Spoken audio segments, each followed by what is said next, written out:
Hello and welcome to Law 4 Legal Research and Writing. This is week one, and we are in an 8-week session, so we're going to be moving a bit faster than a typical course that's semester long. So let's dive right into it. Okay, so first I want to introduce myself for those of you who have never taken a course with me before. My name is Akila Jeffrey, and I've been teaching at Delta College for several years now, teaching legal studies.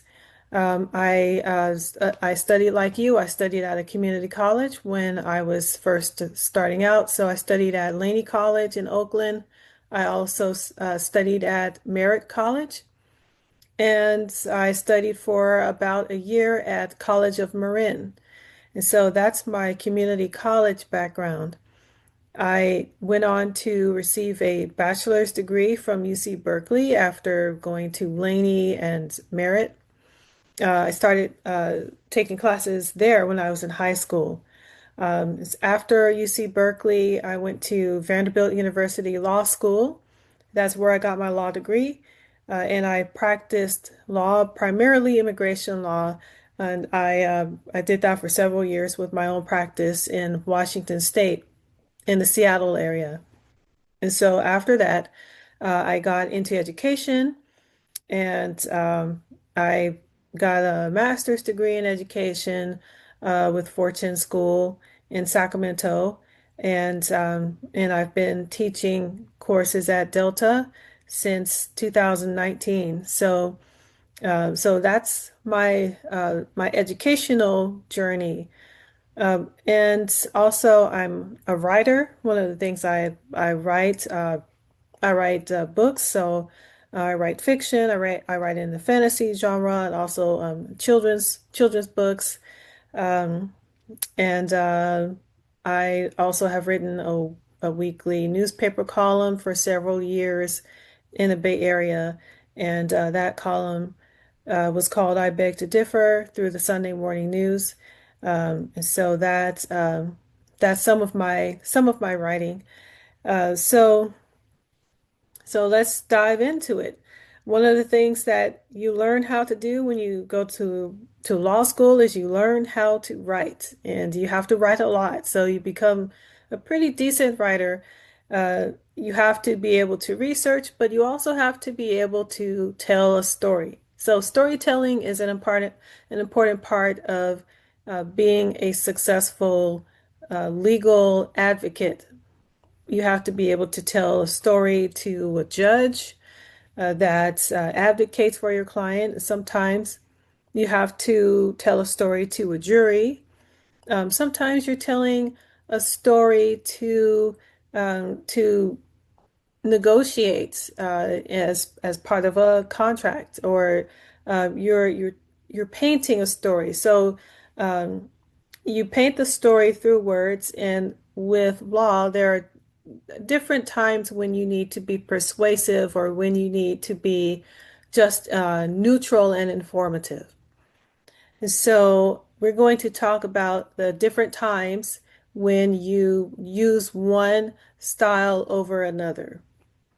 And so let's get into introductions. Oh, by the way, if you're interested in what books I've written, I wrote Will Da Silva, Secret Keeper. That's a children's fantasy novel. It's also published in Rwanda and in Africa, and in the Kinyarwanda language as Umwiru Will Da Silva. And also, I've written Race Car Dad. That's another one of my books, and that one is more of a children's picture book. So those are a couple. Um, okay, um, so that's a bit about me. Now, chapter one. Let's take a look at some of the things that you need to be aware of. If you're wondering, okay, where do I find the book? You can get the book at the library. It is available for free. So if cost is an issue, this text is available at the library. I'm also um, I'm going to show it on my my screen. I'm going to show some of it on my screen so you'll get a chance to see it.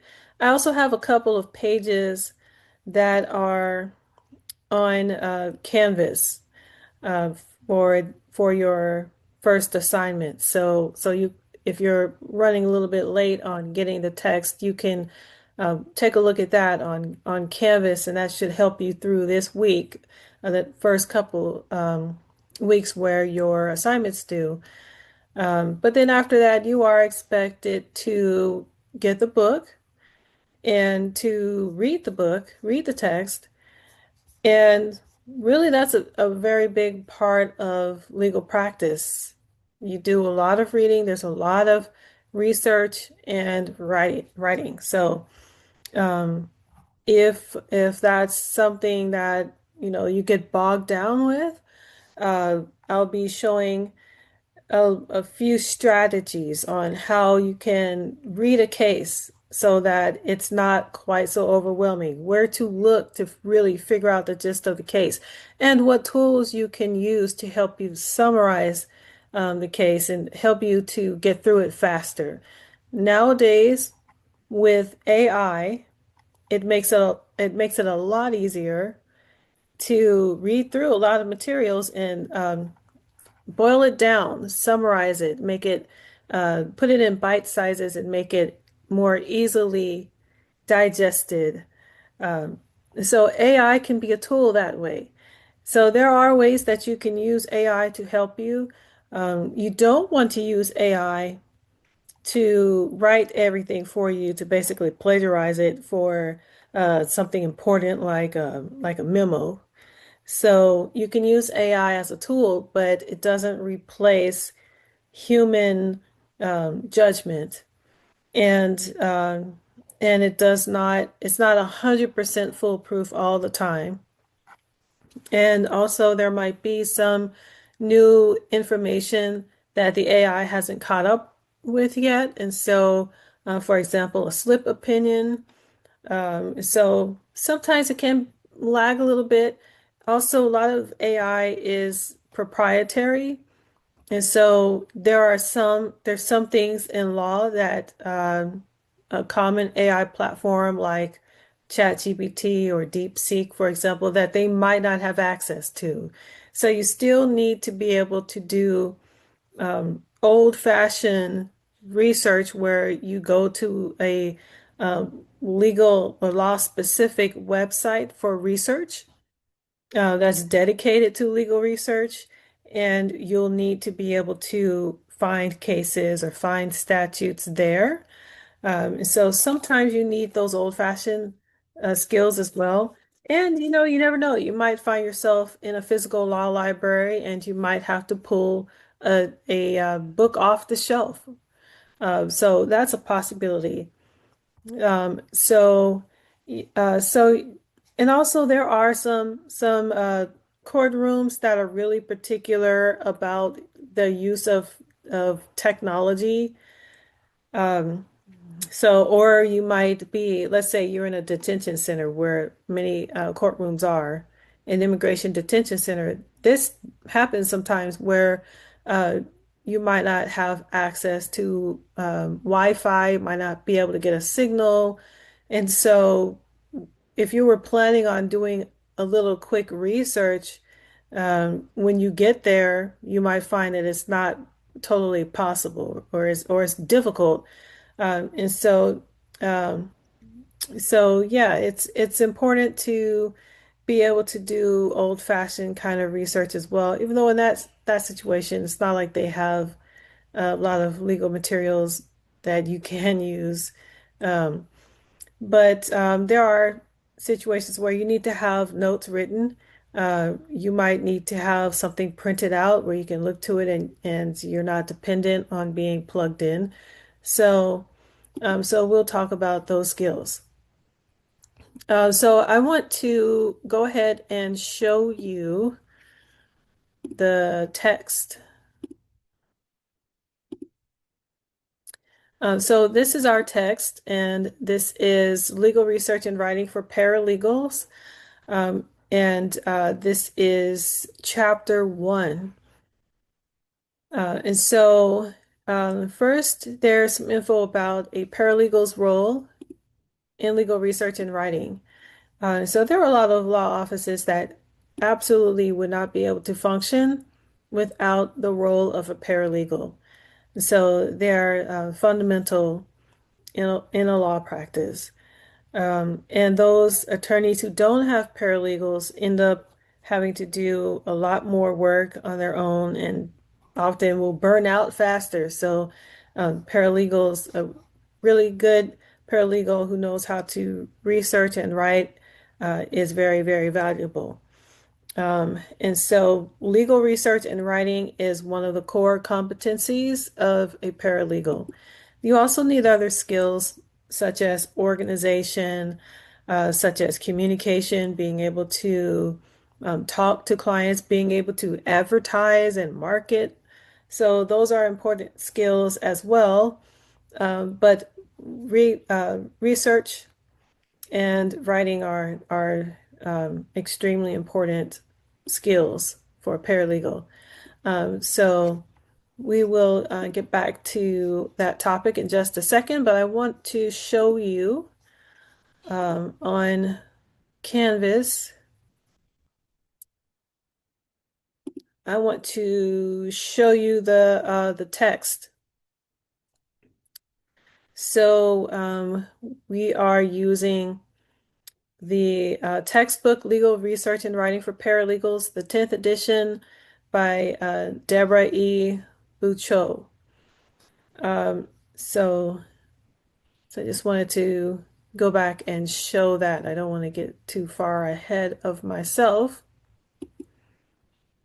Um, okay, and let's talk a little bit more about the syllabus. All right, so here is my contact info, akila.jeffrey@deltacollege.edu, and the phone number on campus. And this is an 8-week asynchronous course, and that means that you don't have to be present when the classes are recorded, and sessions are uploaded on Canvas by 9 a.m. on Friday mornings. My office hours are 5:30 to 6 p.m. Because of the asynchronous nature of this course, there are, for example, during a holiday weekend, where I may upload the video. So I'll be recording and uploading the video possibly offline. So again, this is an asynchronous course. This is worth 3 units, and the prerequisites Law 2, co-requisite could also be co-requisite, so you can take Law 2 at the same time as Law 4. And here is our learning objectives, that you'll be able to understand the difference between primary and secondary sources. You'll understand the purpose and components of a case brief. You'll be able to locate and evaluate various types of laws and legal resources and when to use them and which ones would apply in which circumstances. Understand the difference between various sources of law, such as primary and secondary sources. Conduct research through a variety of methods, materials, and resources. Update primary source of law. Identify and apply industry-specific employable skills. Understand the purpose of a trial brief. Understand the steps a researcher should follow in performing legal tasks. Analyze the law and apply it. Assess legal resources. Write legal analysis persuasively and objectively. Again, that goes to like when you use which style. Properly cite sources, utilize a law library, and research answers to legal questions. So those are the goals for what you will be learning. I'm going to scroll down to due dates. So this course is in sync with the Delta College calendar. Make sure you check the syllabus for due dates. Always check the syllabus. And also the due dates are on Canvas. If you look At the assignments tab, you'll be able to see the assignments and when they're due. And they'll also populate on the home page. But make sure that you always check, and there is a final in this class. Do not miss the final. So make sure that you check and you know when the final will take place in this course. The final, since this is an 8-week course, the final in this course, it falls on a different date from the finals for regular full semester courses. So make sure that you check and you're aware of the deadline for the final in this 8-week course. So missing work or late work. If your work is late or missing, you can still turn it in, uh, but you could turn it in before grades are due. But there is a penalty for turning it in late. And so you can get up to 75% credit if it's late as opposed to 100% credit. So if you are having a challenge where you're not able to get your work in on time, please reach out to me. Please use Canvas, use my inbox to send me a message, and that's the most efficient way to reach me. You can also reach me through my campus email, the deltacollege.edu email I told you about earlier. That's a little less efficient though because I get email from across the campus. And so that that's more likely, that email is more likely to have your message get buried in a lot of other messages. So it might take longer for me to see your message and get back to you. But if you notify me through Canvas, then that's a much more efficient way to reach me.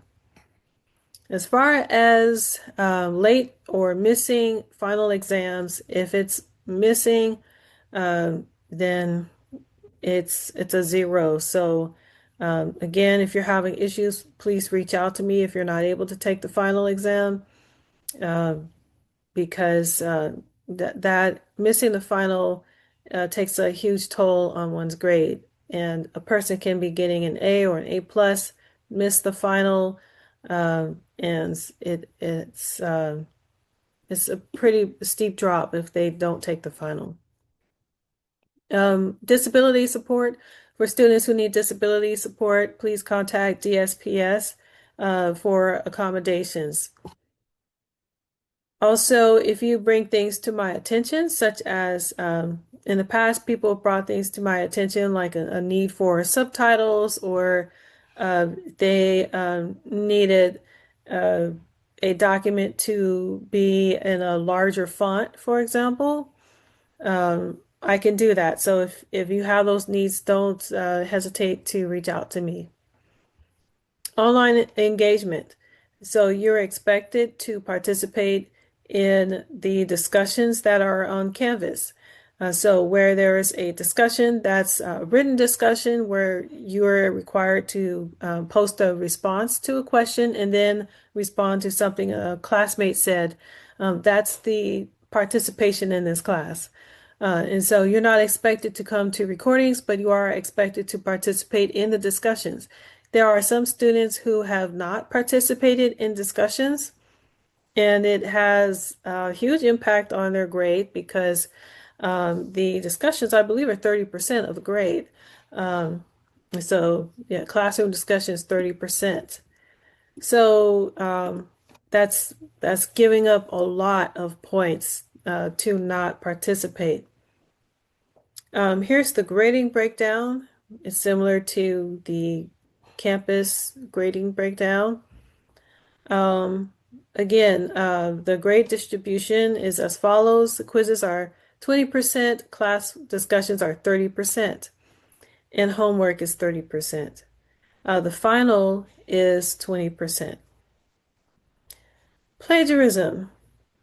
So plagiarism is a serious offense in academia.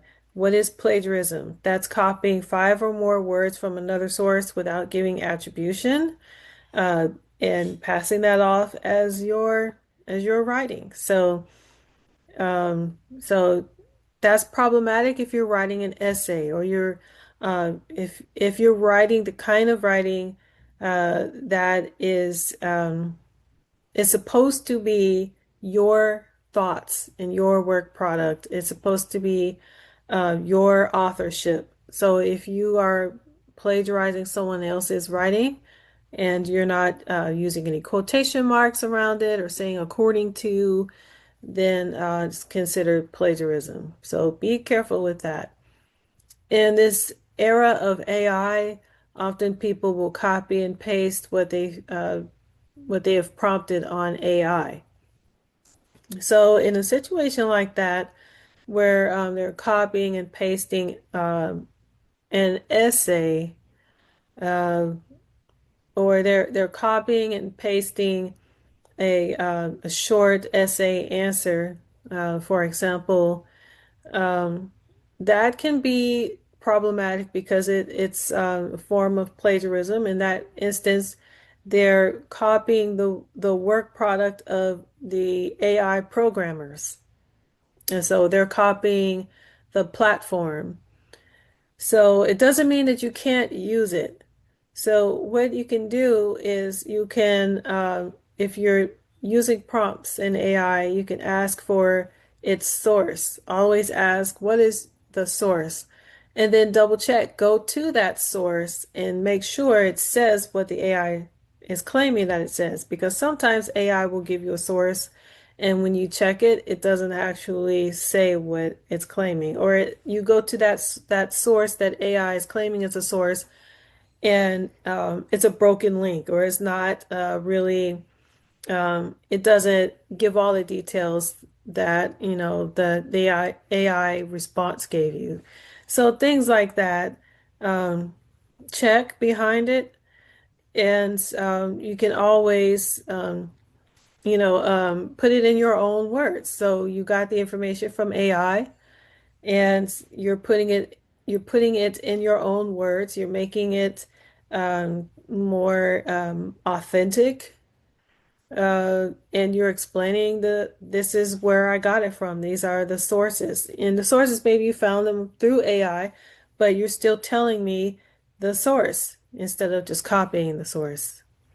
So that's a responsible way to use AI in this era of plagiarism. Copying and pasting things on web pages, blogs, and things like that is also plagiarism. Um, so just be aware of that. There's more info in the student handbook. So here are the important dates for our class. And last day to drop in an 8-week course that starts on January 12th. The last day to drop is the 16th. So that's coming up very quickly. If you're watching this on Friday the 15th, that's the next day. So that's the last day to drop with a full refund. The last day to drop this course without a W is January 21st. The census date is January 22nd. So for those people who have not logged in at all by the 22nd, um, that's the census date, and so they may be dropped. The last day to drop this course with a W notation is February 2nd. Spring break is March 9th through the 12th, and March 13th is a Friday. So that also will be a day where campus is closed. So for that week, there won't be a new, um, I guess, there won't be a class. Basically, there won't be class that week. And campus will be closed. And then March 8th is the final. That's right, this class ends before spring break. So March 8th is the final exam due date. So your work would have to be submitted by 11:59 p.m. on the last day of this 8-week course. in order to be on time. And if it's not submitted on time, then there's a chance that you won't be able to submit it because the final will lock and this course will lock. Um, March 27th is the application deadline for graduation. So please be aware of that. And here is our syllabus, the due dates for our syllabus. For January 16th, you are expected to read chapters 1, 2, and 3.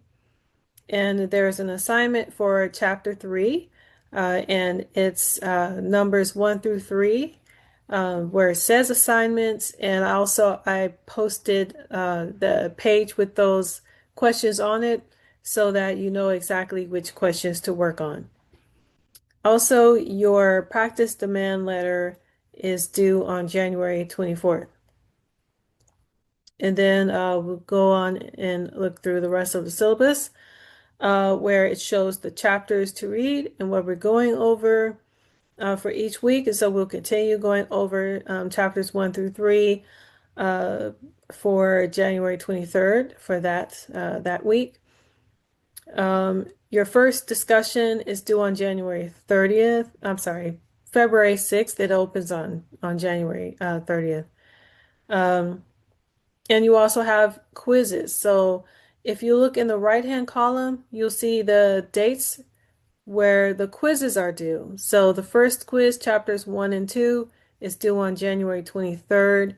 The next quiz after that, chapters 3 and 4, is due on February 6th. And so there's a quiz just about every week. And it's based on the reading and the lectures. So please be aware of that.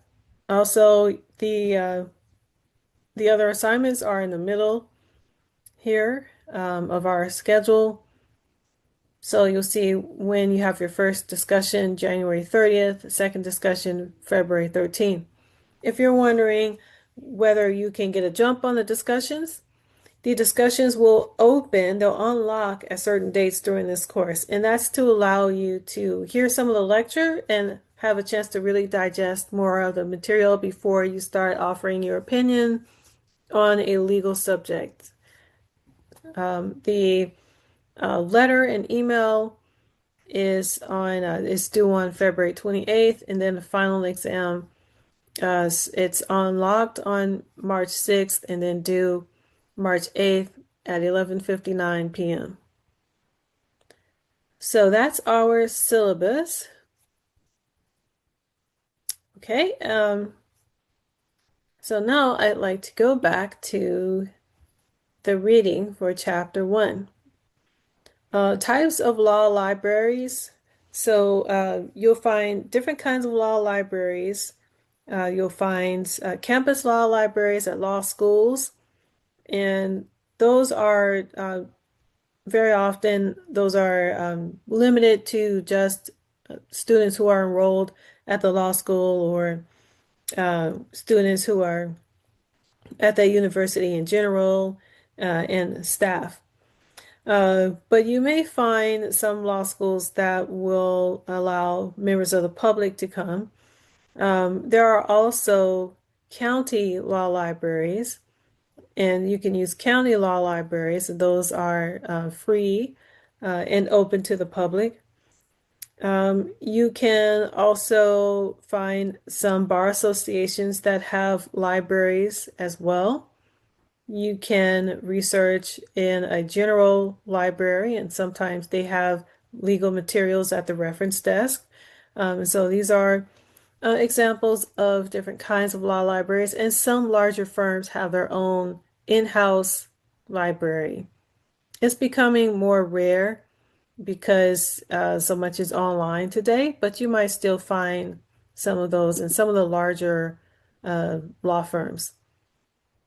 Paralegal libraries are more rare, but they do exist. And also, if you go to a courthouse, for example, San Joaquin County Courthouse, there's a legal self-help service area there where they have legal materials. So some courthouses have law libraries as well.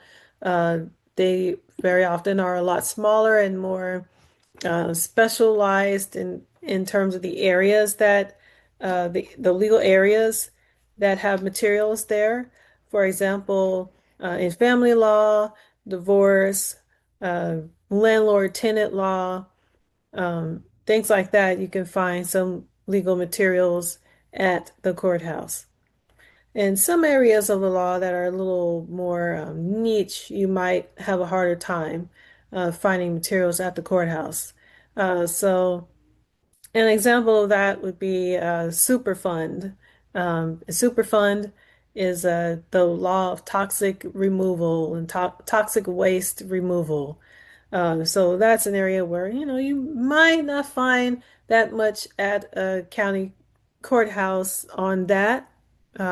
But you might find more if you were to go to a federal district court. So um, it just depends on the courthouse, but it's still kind of a niche area.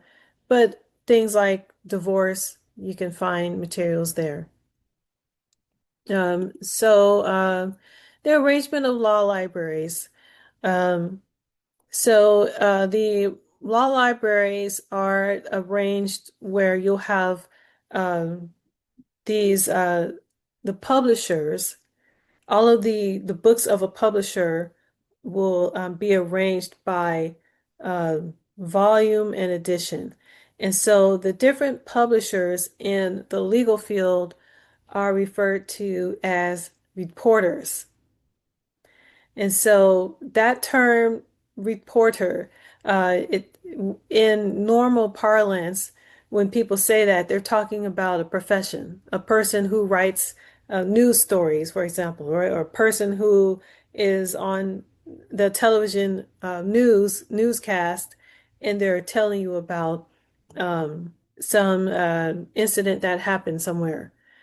In the legal field, the term reporter is used to describe the publisher of a usually regional, um, a set uh, of legal cases. So an example would be CalApp. The CalApp is referring to California Appellate um, Reporter is a publisher, and it publishes cases that were decided by the California Courts of Appeal. And so when people say it's this reporter that or that reporter, it's CalApp, or it's you know Northwestern reporter. That's what they're talking about. So it's a publisher. And in a law library, you'll have a section where there's reporters and different editions. So starting with the first edition, and then there will be shelves with the second edition and the third edition. And then within those editions, there are volumes. So you have your first volume, second volume, etc.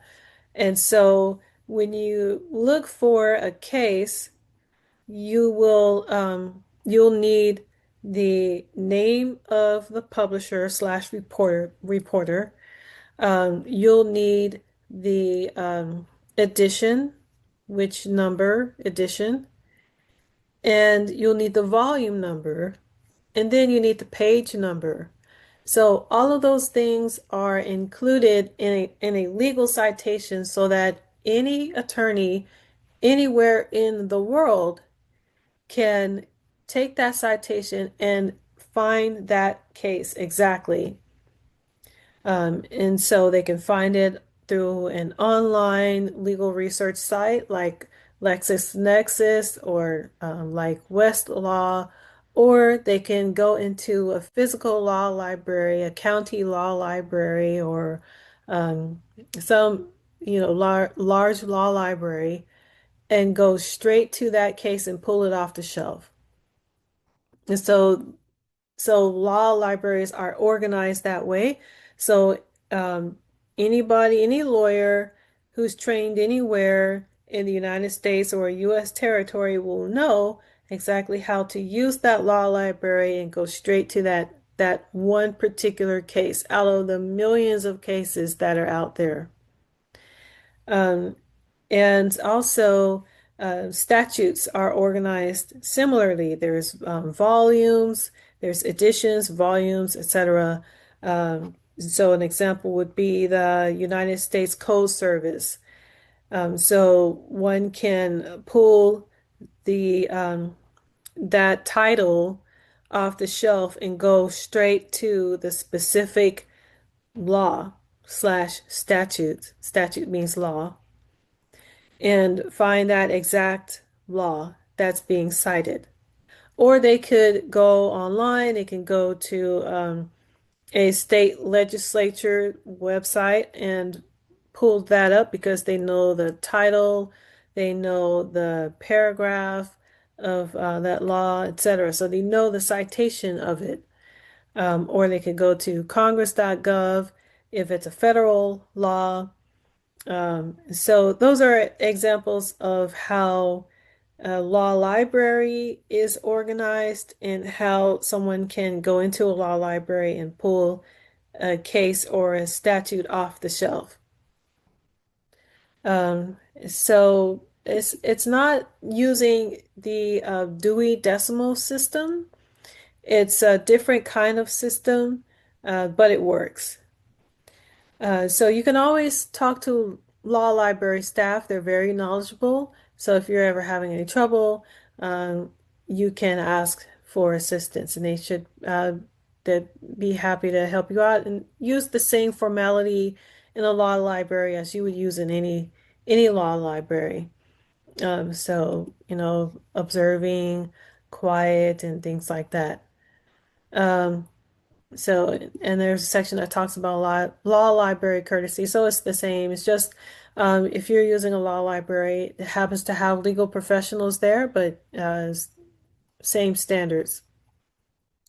Um, okay, so let's see. We have that. And I'm going to go back to um, the beginning of this chapter so you can see the layout of the chapters. So, so it's laid out in lettered sections. So we were just looking at law libraries.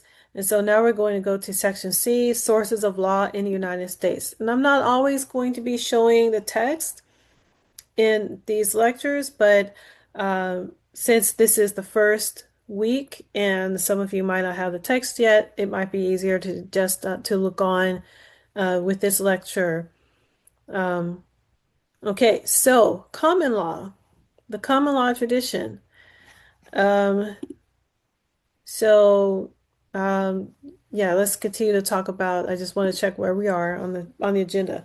The common law tradition. So what is the common law? Well, first you need to know that there's two different kinds of law out there in Western society. There's common law and Napoleonic law. And so Napoleonic law is a type of legal framework that originated in France during the era of Napoleon Bonaparte. During that era, they had just gotten rid of their monarchy and they were starting with fresh new laws and these ideas about the rights of man and woman. And so they were creating this new legal system.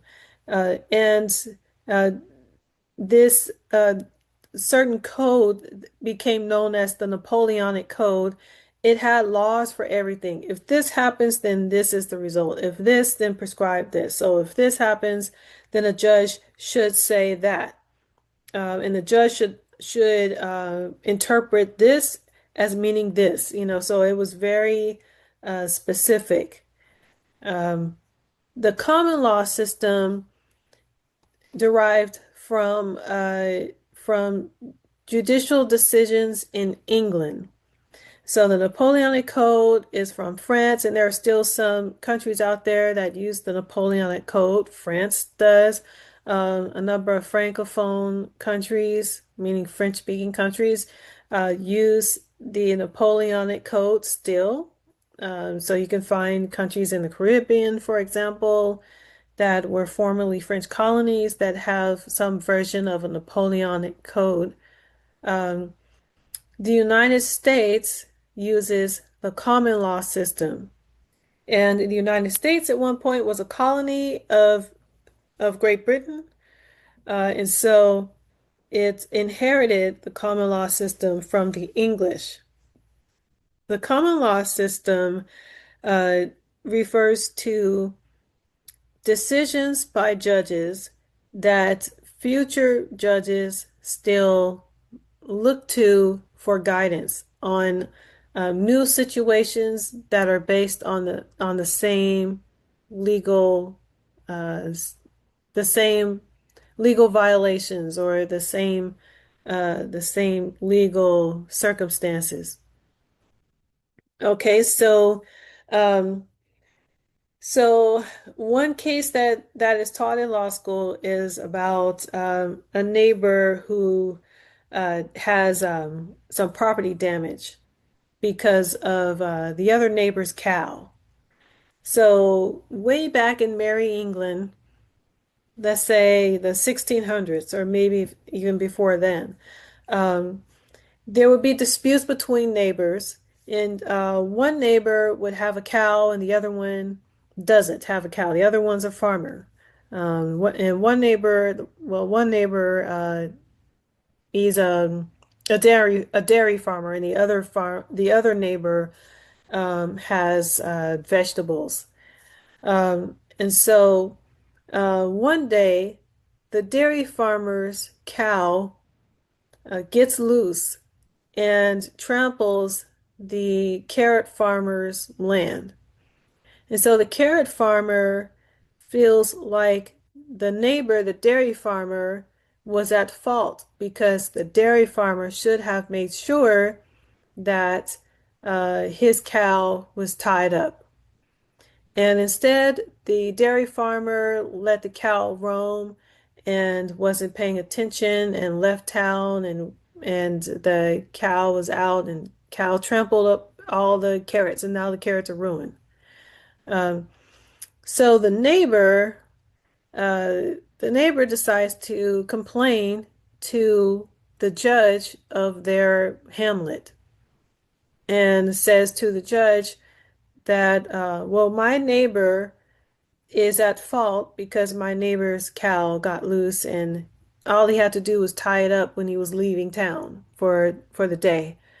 Um, the dairy farmer says, well, I'm not liable, Your Honor, because this is what a cow does. I mean, I can't be liable for the actions of an animal. I didn't walk over there and trample the carrots. The animal did it. And, animals are unpredictable and we all live in farm country. So, it's to be expected that sometimes an animal might trample on your things. So put up a fence and you keep the animal out. So, Your Honor, I shouldn't be liable for something that my cow did. I didn't do it, the cow did it. And so the judge looks at the case and the judge says, well, I'm going to side with the carrot farmer.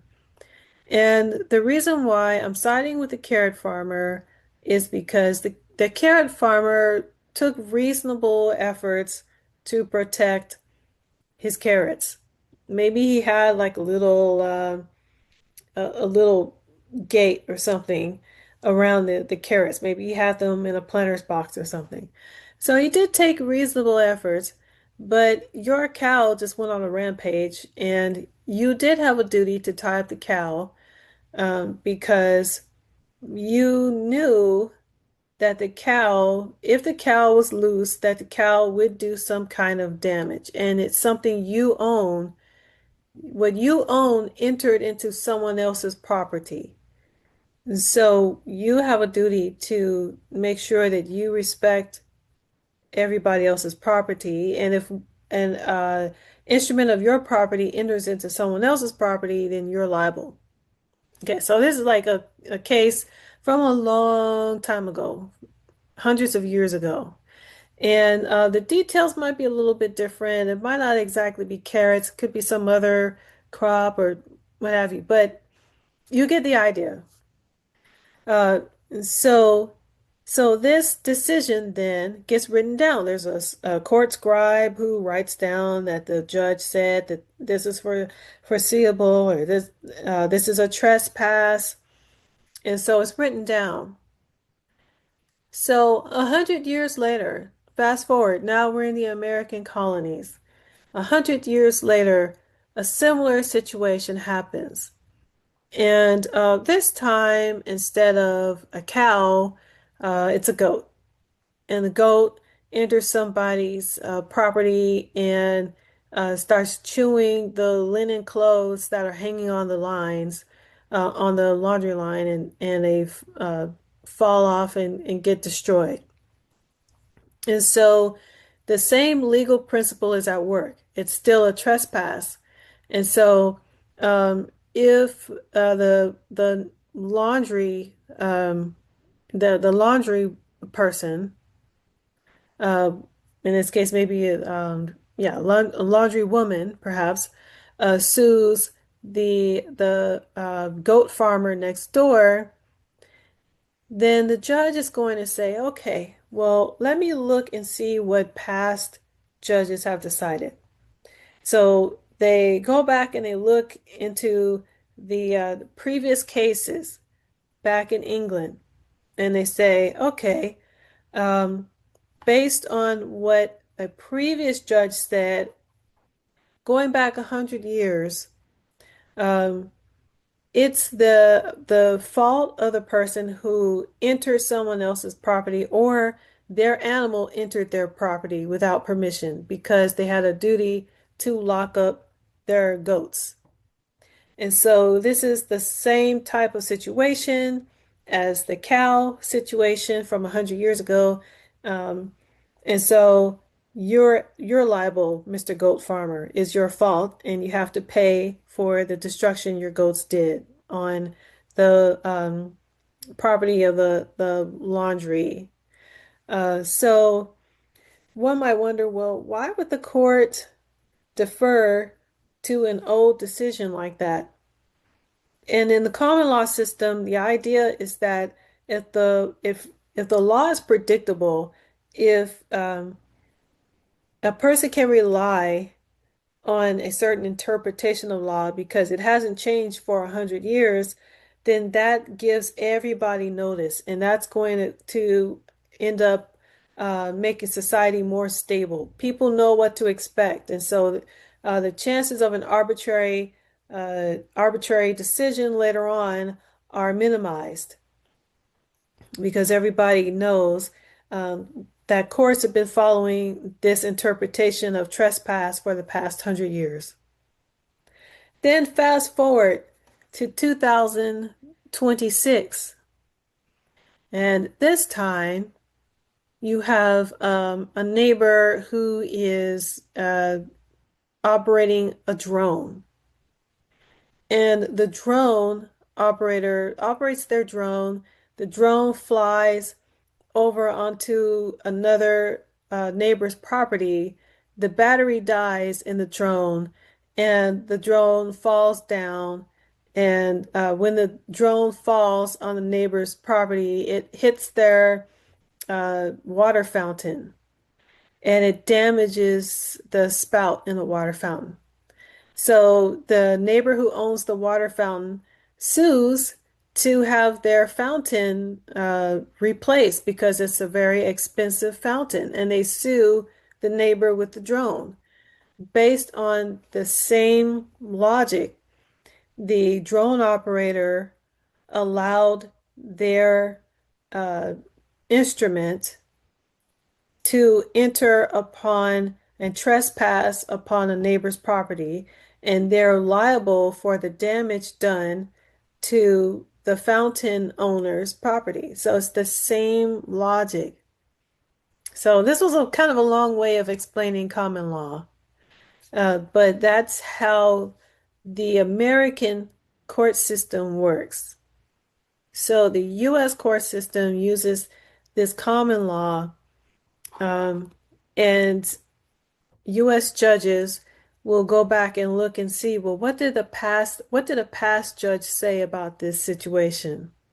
And they also give deference based on which jurisdiction that the courts were in. So a California judge will give deference to past decisions by other California judges over decisions by judges from other states. And also, there's difference based on the level of the court. So, um, a trial level judge will give more deference to an appeals level judge, uh, making issuing a decision about the same situation. So that's how common law works.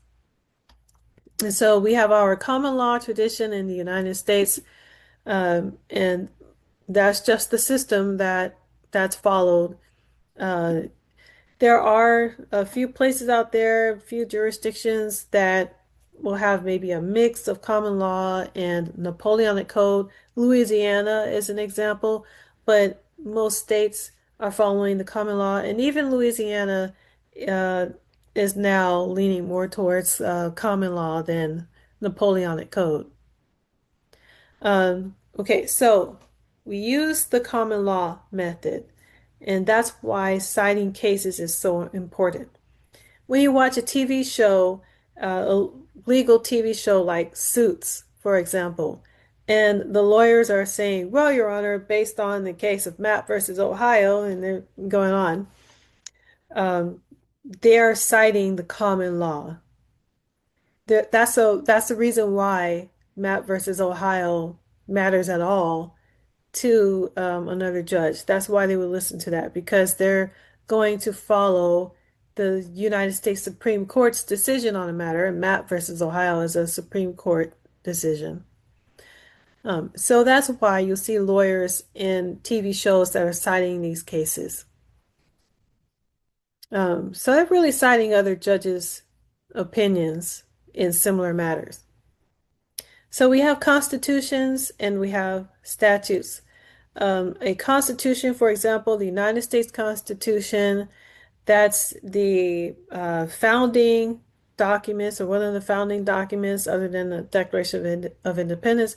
The Constitution states the purpose, states its purpose, and it also lays out how government should be structured in the United States on the federal level, and also certain rights that people have, and how what things various parts of government are supposed to control. And so, for example, interstate commerce.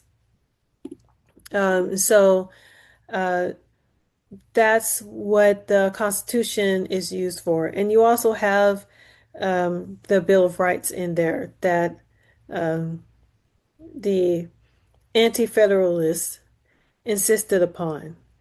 And so that's not a term you necessarily have to memorize, a federalist versus an anti-federalist. But if you've seen the Broadway show Hamilton, uh, Alexander Hamilton was a federalist, and it just means that he wanted a strong central federal government. The anti-federalist supported states' rights over federal power, and so they wanted to make sure that every citizen had certain guaranteed rights that the federal government would never interfere with. So the Bill of Rights has things like the freedom of the press, freedom of religion, freedom of speech, the freedom of assembly and right to petition the government for redress. That's all within the First Amendment. Um, the Second Amendment is the right to bear arms, for example. So those different amendments are in the United States Constitution, guaranteeing certain rights, and also explaining like how the new amendments can be created. It talks about the process, and it talks about important government functions like what is the role of state and states having to give each other full faith and credit. So if somebody gets married in Ohio and they move to Nevada, Nevada has to recognize the marriage that Ohio performed. If somebody has a child support order in California and there's the father or mother of their child and moves to Alaska, that Alaska would still honor the child support order. So things like that is full faith and credit. Um, States also have constitutions, and that's the nature of the federal system. All states are required to also have a constitution, and no state can have a monarchy. They also have to have um, a governor, separate judicial system, separate legislative branch, separate executive branch being the governor. So that's the federal system. You can look at the states' constitutions and the federal constitutions for free. They are available through the state legislative websites and the federal congressional website as well, and Library of Congress. So those are all places where you can go and you can look at those constitutions. Um, Lawyers sometimes will cite constitutional amendments or articles of the Constitution in legal practice. So those do matter. You might find yourself working on a case where someone is claiming that they was not told that they had a right to an attorney, and that they were interrogated. Well, that is a constitutional argument. That's the Fifth Amendment right to remain silent. So it's a right against self-incrimination, and the Sixth Amendment right to counsel. And so a very famous case of Miranda versus Arizona uh, led to the Miranda rights. And so lawyers cite that often in those kinds of cases. And then statutes. Statutes are the laws themselves. And so lawyers have to be able to research and find out which statutes apply in a situation. Um, and also regulations. The regulations are like statutes, but they are written by the executive branch of government. So an example of a law would be a law against running a red light. And so if a person violates that law, they can get a ticket. If they were driving recklessly, there's laws about reckless driving. They can even be arrested. An example of a regulation would be a a rule that is issued by the federal government that states that there must be a like a barrier installed at a railroad crossing, or that a city bus, must automatically stop um, at the railroad at a railroad crossing with this particular um, setup, or this at this particular type of railroad crossing. So the regulation is supposed to explain or help help the federal government apply the law. So let me give a better example of that. Um, so in the case of, let's say, the railroad crossing, the law can state that the bus has to stop at the railroad crossing, and the regulation would state uh, when the railroad crossing um, would be um, where that would be considered a railroad crossing. Like the a railroad crossing shall shall mean like in this particular if there is I'm trying to explain like a road that cuts across um, this crossing that then that will be policed. Um, Let me choose a little easier example. Okay, so um, FAA regulations. A law can state um, that people must abide by the instructions of the flight crew. And then the FAA regulation can say that one of the rules is that you can't smoke inside of an airplane bathroom. And so that'll be the FAA regulation. And so if the law says that, the airline can have whatever rules are necessary to make the flight safe, um, the regulation says that one of the things that would make it safe is that nobody smokes in the bathroom. And so they'll tell people at the beginning of the flight that according to this FAA regulation, which stands for the Federal Aviation Administration, that they can't smoke in the bathroom. Um, so so that's how regulation will work.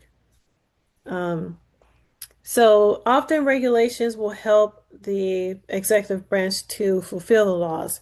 The USDA, for example, has different grades for meat. So it has like grade A meat, grade double A, and things like that. Uh, and those are the rules that tell meat inspectors how to identify meat as being of the highest quality or lower quality. So um, regulations will also say how often meat will be checked and how clean it needs to be, things like that. So there's three branches of government: executive branch, judicial branch, legislative branch. The executive branch is in charge of policing and making sure that people follow the law. They have prosecutors who will charge people who are not following the law. Um, the judicial branch is in charge of interpreting the law. The legislative branch writes the laws. So Congress will write a law, the executive will enforce it, and then if someone violates the law, the executive branch will bring that person to justice, and then the judicial branch will then interpret whether the law was violated and assess any punishment. So those are the roles of the different branches of government. Okay, so legal systems in different countries, they can be different systems, but the United States follows common law. All right, so scanning through, when you get to the ends, there are some questions at the back.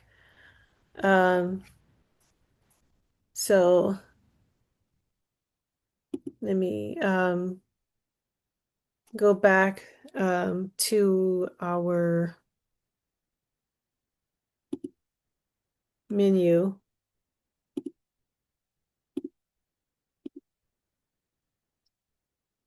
So there are some questions in the back, and I have those questions on Canvas to make it easier to figure out like which questions you're supposed to answer. So it's not the internet. Um, let's see, is it the I stayed on Canvas which ones. So take a look on Canvas to make sure you're doing the right ones.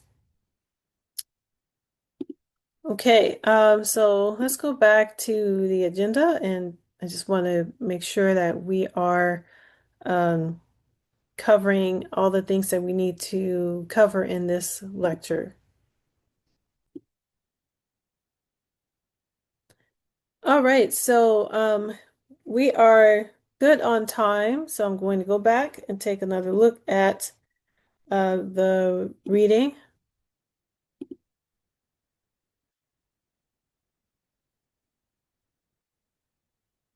All right, so establishment of the federal court structure. Okay, so jurisdiction. There's different kinds of jurisdiction.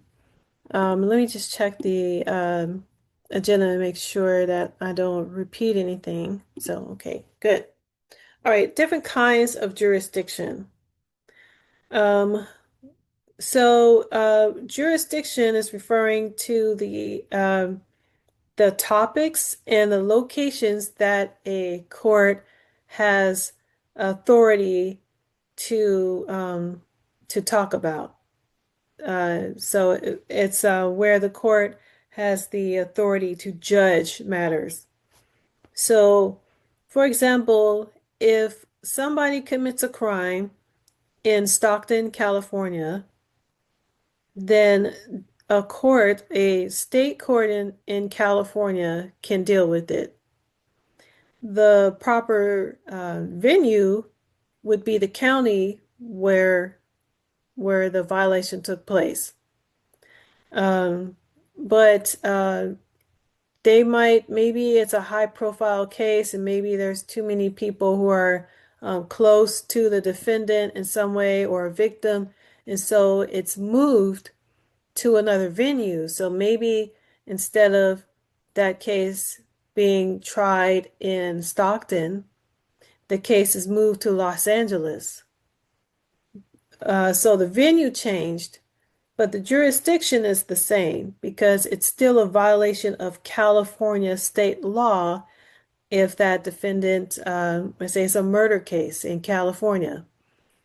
And so the jurisdiction would be a a state court in California. What if the murder took place in Kansas? Then a California court would not have jurisdiction over that case. And that's because the murder took place in Kansas, which violated a law in Kansas. And so the right court that would have jurisdiction in that criminal matter would be a state court in Kansas. So that's an example of jurisdiction based on the violation, the subject matter of the violation, and where it happened. So if a state law is violated, then the proper jurisdiction is that state whose law was violated. If a federal law is violated, then the proper jurisdiction is a federal court. Now, there are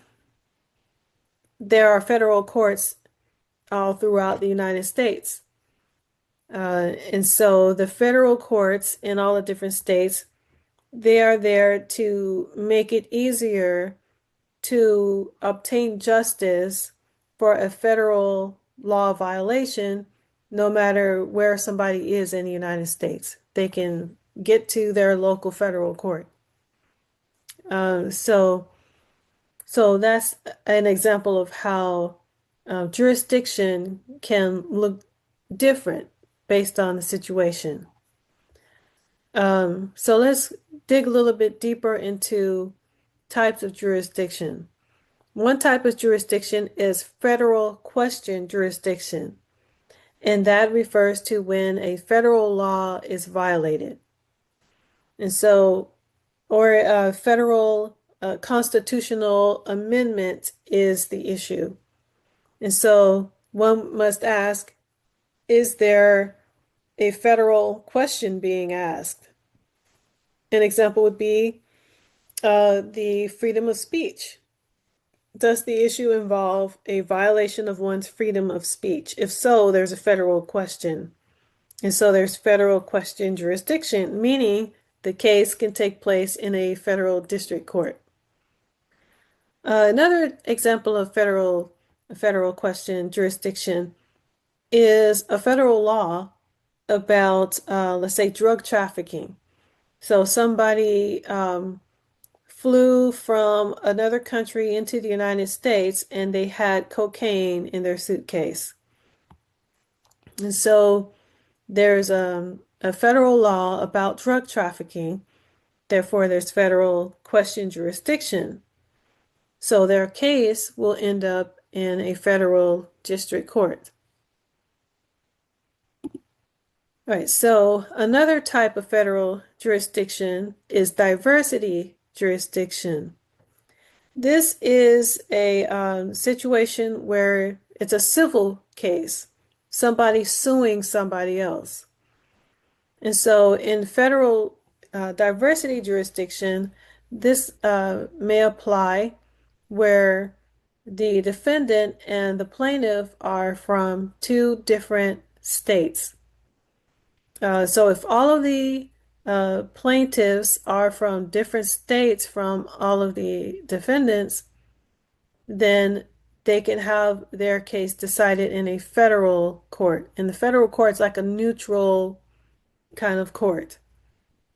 And the reason why federal diversity jurisdiction exists is because back in the old days, people used to think of their state as their kind of like their country. People would say Massachusetts is my country or Virginia is my country. Like this is going back to the 1700s, right? And so um, the the communities were much more close knit back then.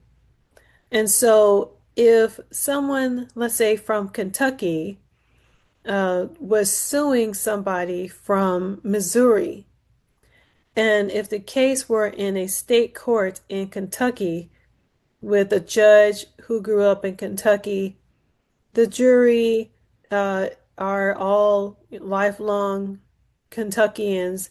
Everybody there is from Kentucky, and the laws applied are Kentucky laws. So everything about this court is Kentucky. And then you have a defendant from Missouri. The Missouri defendant might feel like they can't get a fair hearing in that courtroom because it's already stacked against them. And everybody in that courtroom, they all know each other and they're all going to decide whatever their friend says. And so the person from Missouri would want that case to be in a federal court where the judge might be pulled from somewhere else. Maybe the judge is not from Kentucky. The judge might be from New York. And maybe uh, the court might apply the laws from Kentucky, or they might find that maybe the laws of Missouri are more appropriate. And so the federal court will have a greater chance of being impartial. And so diversity jurisdiction exists in order to give the parties a better shot at an impartial uh, trial and impartial hearings.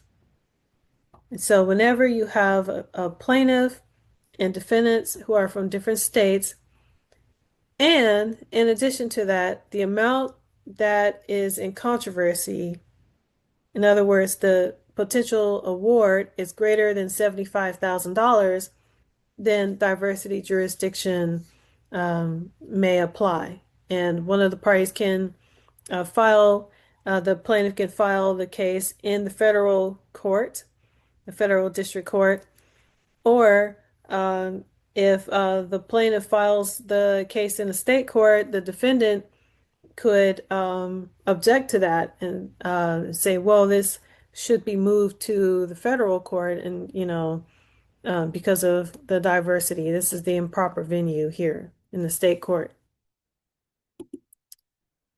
So those are two very different types of cases, and we see here the amount of controversy being $75,000 or more.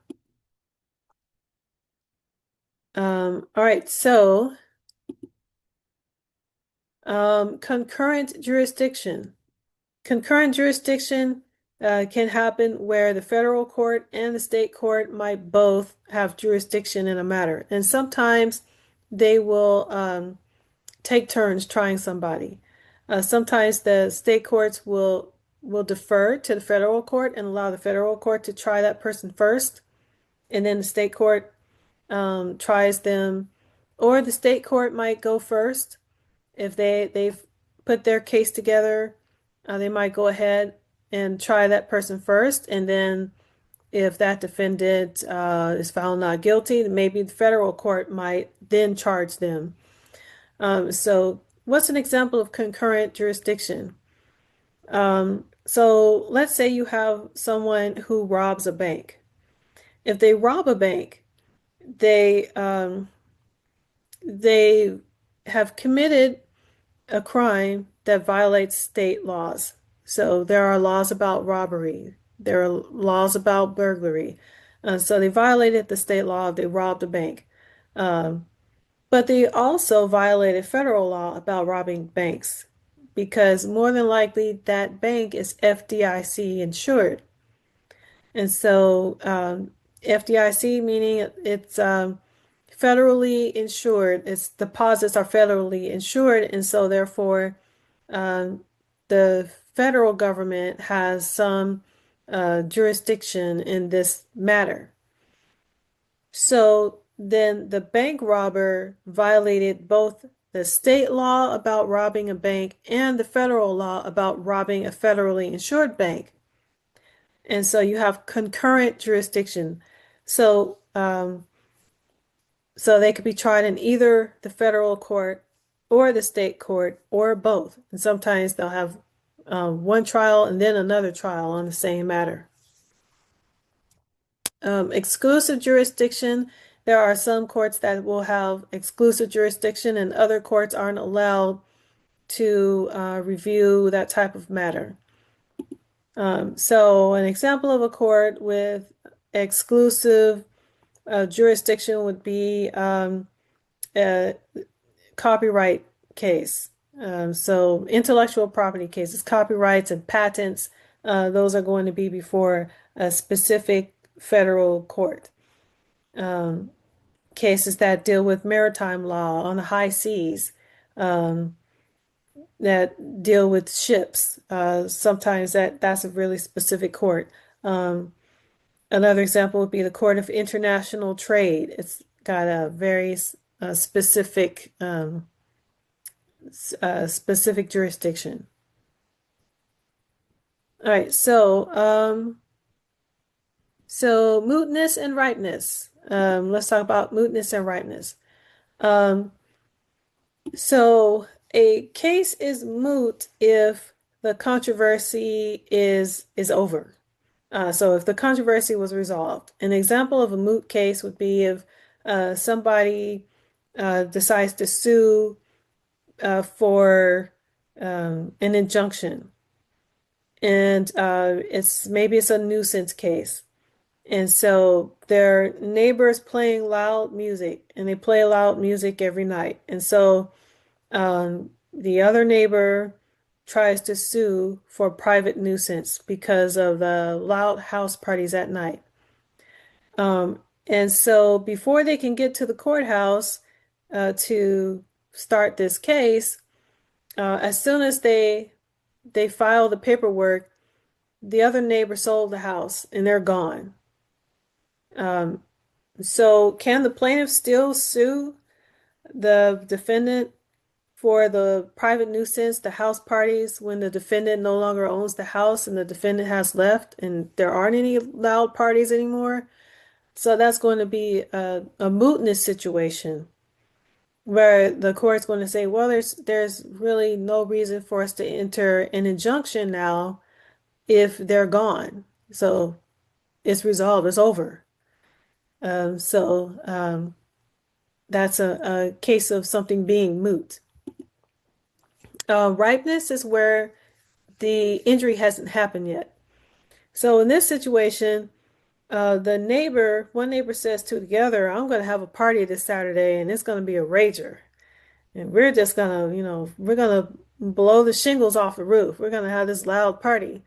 And the other neighbor says, oh no, I can't have a loud party. I've got to study for finals. And so they want to rush and they want to get an injunction to stop this loud partying, but it hasn't happened yet. So that could be kind of a tricky situation because the court might look at it and say, well, this isn't ripe yet. There's no loud party yet. It's something that your neighbor's thinking about.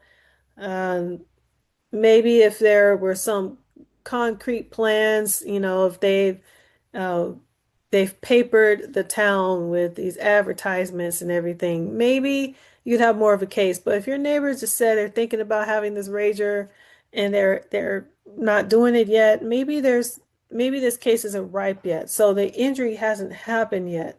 So you can't sue for failing your final exam because of a house party if the house party hasn't happened yet. So a house party would have to happen, and then you can claim that you were damaged or, um, your hearing was damaged or whatever it is. So if the violation or the harm hasn't happened yet, it's not ripe yet.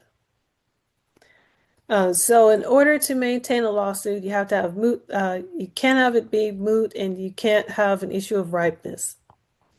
And then next, plaintiff must have personally suffered from some actual or threatened harm. So the plaintiff had to be the one who experienced the hardship. So where this is a factor is, let's say somebody wants to sue on behalf of somebody else.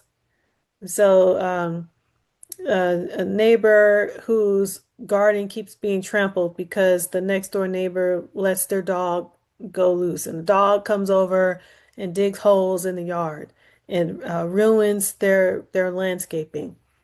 And so, neighbor with a nice garden, the gardener is complaining that the dog owner's dog is always tearing up the yard.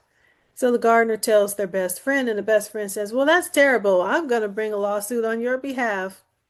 They can't do that because the best friend did not experience the harm. Only the gardener can bring that suit. All right, so the district courts are the trial courts in the federal system where federal cases are filed. And there are many, many district courts across the United States, and they're organized regionally. So there's a district court for the Eastern District within a state, and then for the Western District within a state, and Southern District within a state, Northern District. So they're organized geographically within the states. And then there are the courts of appeal. So if someone files a case or they're defending against a case in the federal district court and they lose and they decide to appeal, they'll appeal it to the next level. The next level is the Court of Appeals. And the courts of appeal are there are different courts of appeal for each region. And so here's a graphic about it, the geographic boundaries. So within the Ninth Circuit Court of Appeals, Ninth Circuit is where California is located. Within the Ninth Circuit Court of Appeals district, this region, there are the trial courts known as the district courts, and then there's the court of appeal or appellate court. And if somebody appeals their case to the appellate court and they lose, they can then appeal to the United States Supreme Court. So there's three levels, and that's what the three levels look like. Um, so the Ninth Circuit Court of Appeals includes the Western states. So we have California, Oregon, Nevada, Washington, Arizona, Alaska, Hawaii, Idaho. Um, these are within the Ninth Circuit, so the Western states. Each region is referred to as a circuit. Historically, the Ninth Circuit has had more progressive leaning justices, and some of the other circuits, like the 10th Circuit, for example, or Fifth Circuit, actually, Fifth especially, um, have been more conservative leaning. Um, it really depends on which seats open up as judges retire and how the president nominates people to fill those seats. And so if the current president has an opportunity to fill the seats to nominate people, judges, to take the place of retiring judges, it could shift the ideological uh, direction of a circuit. And so that appellate court might end up deciding cases differently. And so that may happen, and it does happen from time to time. So with the Ninth Circuit, it's not as progressive as it used to be in terms of its decisions. They're not necessarily, when I say progressive, I'm talking about um, the court's interpretations of laws. Uh, so a more progressive interpretation for a judge would be considering the Constitution as a living document, as opposed to as a static document. A more conservative justice would use a strict constructionist view of the Constitution, meaning that they would not view the Constitution as a living document, but more as a static document. And so that would mean that where how a more conservative justice views things, it's more like if the language within the Constitution says certain things, or the language of a statute says certain things, that they will be very strict in how they interpret the language. Imagine if a statute was written in the 1800s and it said that people may not ride a bicycle um, on this plaza. So if there's a statute from the 1800s that says you cannot ride a bicycle on this plaza, and then years later, um, there's a city decides to also ban motorcycles and cars from driving across that area. The strict constructionist, who is a more conservative justice, might say, well, the language of the statute does not prevent people from driving cars. It just says bicycles. And because the language states bicycles specifically, but it doesn't talk about other types of vehicles, then maybe you can also use a skateboard, or uh, you could drive a moped, or you can use an ATV. You can use other things, but you can't use a bicycle. Whereas a more progressive judge who sees statutes as living documents or the Constitution as a living document might interpret it differently. They might say, well, the spirit of the law is that you don't have mechanized transportation on this roadway. And so that would include a motorcycle, a car, a truck, all of that. Um, so they would see it as, well, the spirit of the law was to provide a pedestrian roadway. And so you can't have any kind of vehicle. So you can come to different conclusions based on the ideological basis of a judge's decision. Sometimes lawyers will, if they have a class action lawsuit, for example, sometimes they'll forum shop.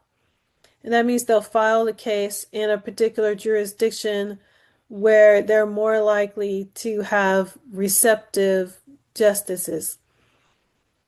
And for some cases, if you're working on a class action lawsuit and you're researching the case law of an area and it's against your client, then you might consider, well, what if we can find some people to join this class who are from this other state? Maybe what if we can find people from Pennsylvania and we can get this case filed in Pennsylvania where we have a more receptive it's a more receptive circuit. We're more likely to be successful in the Third Circuit. So some law firms will do that, where they will recruit members of a class action lawsuit. So meaning like they'll look for potential plaintiffs from a particular area because they want to file in that jurisdiction. All right, so the United States Supreme Court, this is the court that is the court of last resort, and they decide appeals from all over the United States. They don't have to decide them, uh, and there's traditionally this rule called the Rule of Four.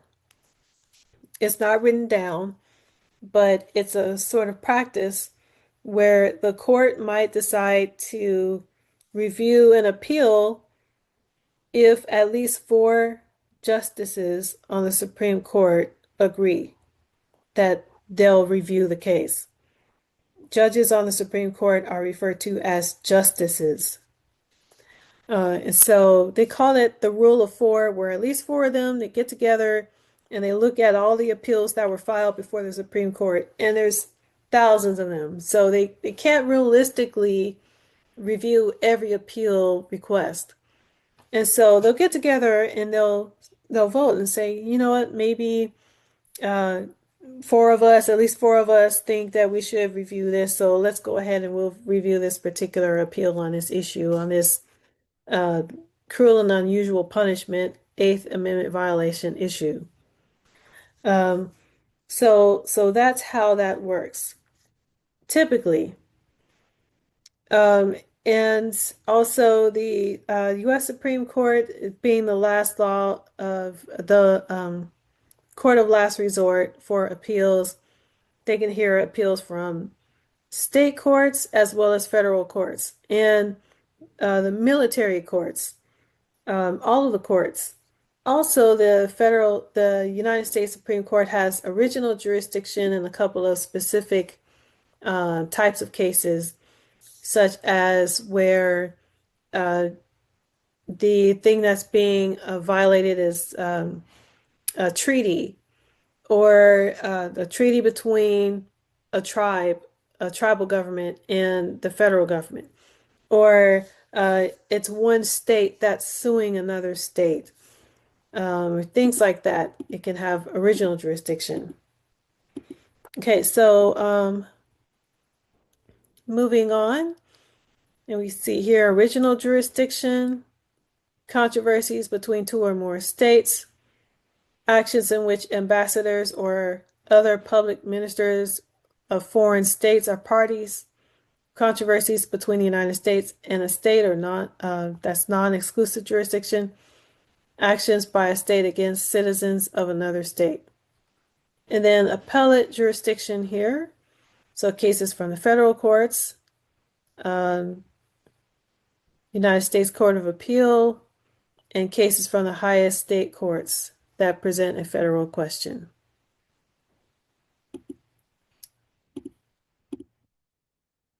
All right, so when the United States Supreme Court decides to review a case, they will issue what's called a writ of certiorari.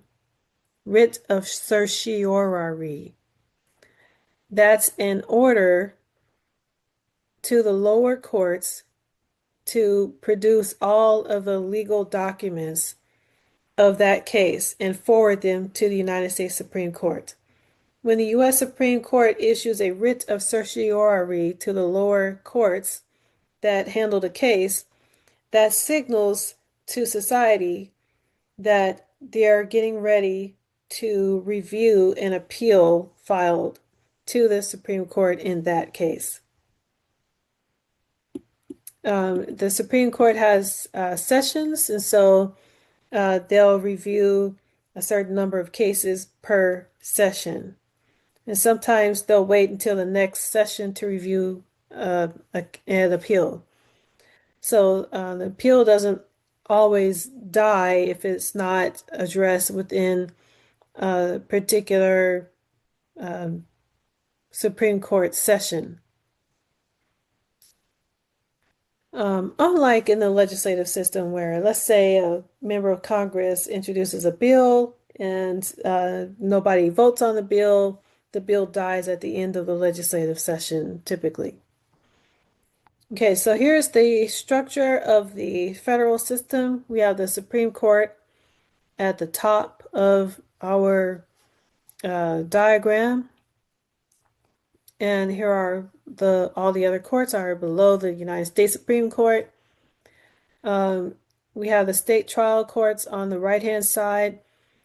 A case can be appealed from the state trial court to the intermediate state appellate courts, and then from there it can be appealed to the highest state court, such as the California Supreme Court or the Washington Superior Court in Washington State. Their highest court they call the Superior Court.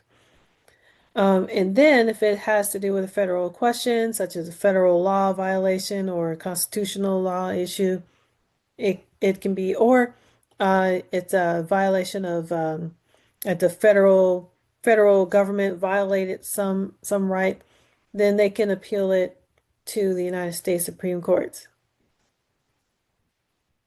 And here we see that how the diagram shows how if a case started in a U.S. District Court, it's appealed to one of the courts of appeal and then to the U.S. Supreme Court. Specialized courts, for example, the United States Court of Appeals for the Armed Forces. Attorneys who work there, there are civilian attorneys who work in the military courts who are certified to appear before those courts, but also there are JAG officers, and the JAG is a Judge Advocate General. They are an enlisted attorney who works for a particular military branch, and they advocate for members of the military before the judges of their branch. It's not as adversarial in that in military courts, but a member of the military is entitled to a judge advocate or a civilian attorney. All right, so here are the state court organization. Here's our state court organization diagram. And we've covered that. So we have the Superior Courts in California, then the Court of Appeals in California, and then the state Supreme Courts. And for a death penalty case can be appealed to the California Supreme Court. All right, here's a diagram of the court structure in South Dakota. So it starts with the magistrate court, to the circuit court rather, and then to the state Supreme Court. So it depends wherever you find your case. You can't assume that the court structure will be the same. It kind of depends on each state that they might have a slightly different structure, such as the South Dakota structure, where you start with the magistrate courts. So make sure you check that and you're filing and writing for the proper venue. Okay, so let's just check in on the agenda. All right, so let me go back to the reading. Citation format. So we'll be going over this more in this course, but here is an example of a citation. And with a citation, you have the party's last names or company name versus the other party's last name or company name. So here it's Vestron Inc. versus Lowell. And then the next thing we have is the volume number of the reporter or slash publisher where you'll find the case. US is the name of the reporter, and then the page number is 483, and then in parentheses, it's the year that this case was decided. In other words, the year that a judge wrote an opinion about this case. Types of cases that are typically published are cases that were appealed. So you won't find a lot of trial, lower court trial cases in these reporters. You typically will find cases that were appealed, and so the opinions that are written are judges' opinions about some issue that got appealed. Okay, there are other samples of how cases are cited in the text. Dicta. Dicta is referring to statements that a judge made that don't have to do with the ultimate decision, but it's the judge talking about how they would rule on a particular issue in the future. That's what dicta is referring to. All right, so let me go back to the agenda. Okay, primary sources versus secondary sources. Let's talk about primary sources versus secondary sources. A primary source is a case, opinion, or a statute, or a regulation by the government. Those are all considered primary sources, or a constitutional amendment or treaty. So things that were written by the government itself are considered primary sources if it has the impact of a law or a regulation. Or if it's a case opinion that's written by a judge in the case. Those are considered primary sources. A secondary source is just about everything else. It's a source that is talking about the primary source. So let's talk about different kinds of primary sources and different kinds of secondary sources. So for a primary source, um, we could have a state constitution. We could have a law. We could have a regulation. Those are all primary sources. Secondary source can be a newspaper article about something. It's a law review.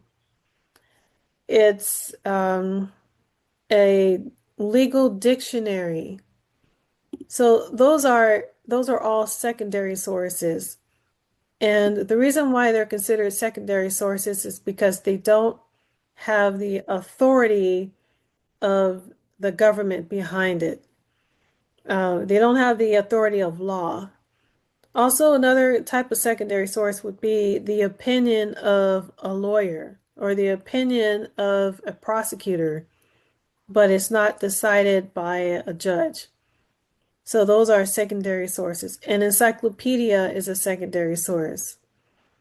So the primary source is what comes directly from a judge or directly from the executive branch in the form of a regulation, or directly from the legislature in the form of a law.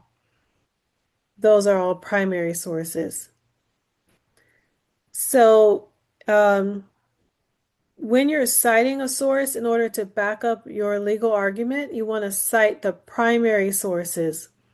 If you can't find a primary source, then you would cite a secondary source.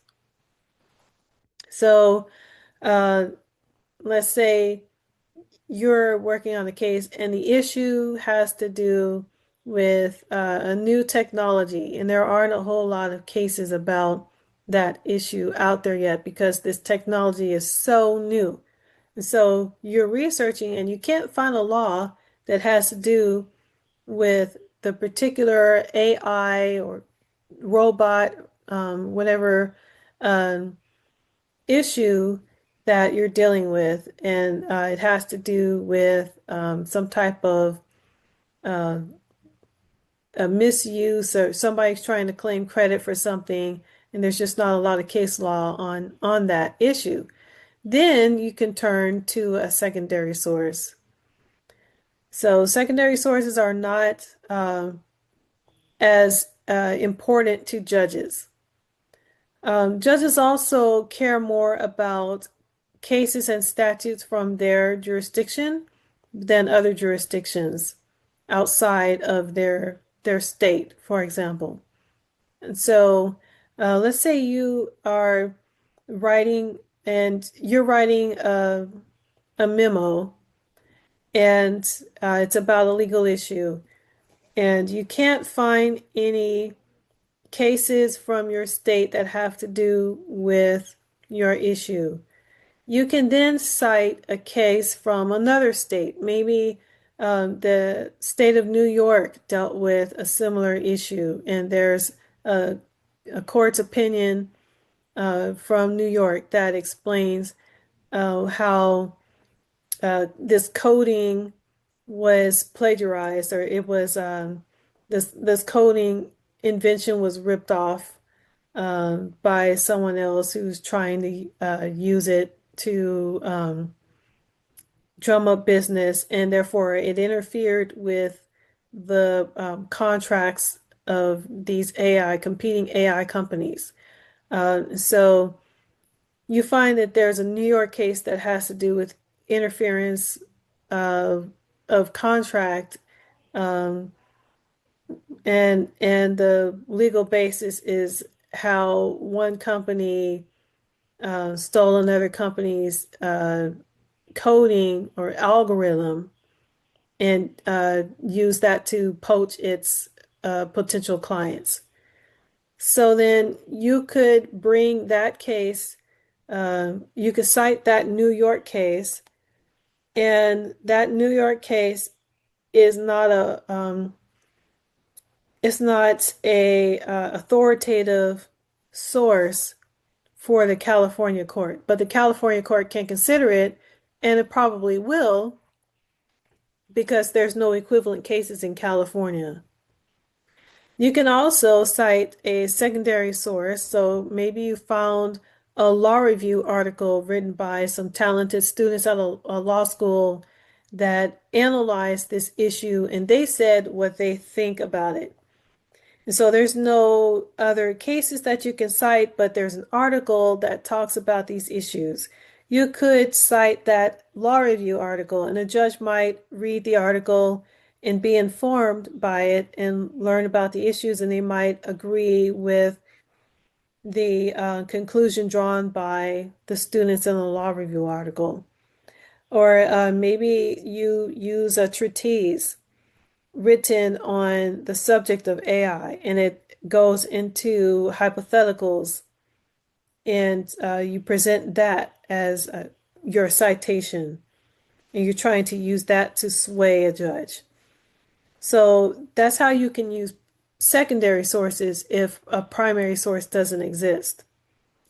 But you should always try to find a primary source first.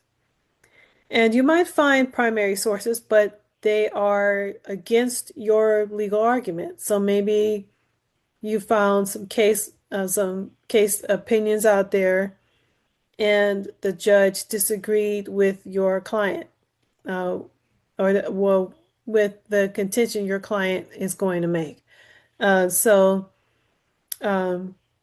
in that situation, you then will need to pull some secondary sources so that you can explain that even though the primary source, even though a previous court had this particular ruling, we actually think that this is the direction that courts should follow in the future. We think that other decision is wrong, and here's some secondary sources, and this is why. And actually, here's also a case from New York that explains these issues that we think is more insightful. So those are ways you can use sources. All right, so primary sources should always be used over secondary sources, and if you can't find a primary source, then you would use a secondary source. Case authority. Um, so I was just talking about this. Examples of case authority is if you're in a California court, the cases that have authority are other California cases. A case that doesn't have authority is a New York case in a California court. A California judge can consider a New York case, but they don't have to follow what a judge in New York decided. So a judge in California is required to follow the decisions of the court level that is higher than theirs. So they're required to follow the decision of the California Appeals Court if they're in the trial court, or they have to follow the opinion of the California State Supreme Court on that issue. So if the State Supreme Court decides this type of expert witness is not allowed, this type of expert testimony is not allowed, then the lower court is going to follow that and say, oh, the California Supreme Court said that you can't use the testimony of this new AI predictor, and so therefore it's inadmissible in our court. So they're using the case authority, the authority being the higher level court that has already issued a ruling on this particular issue. So you will bolster your legal arguments if you cite those cases that are authorities in your jurisdiction.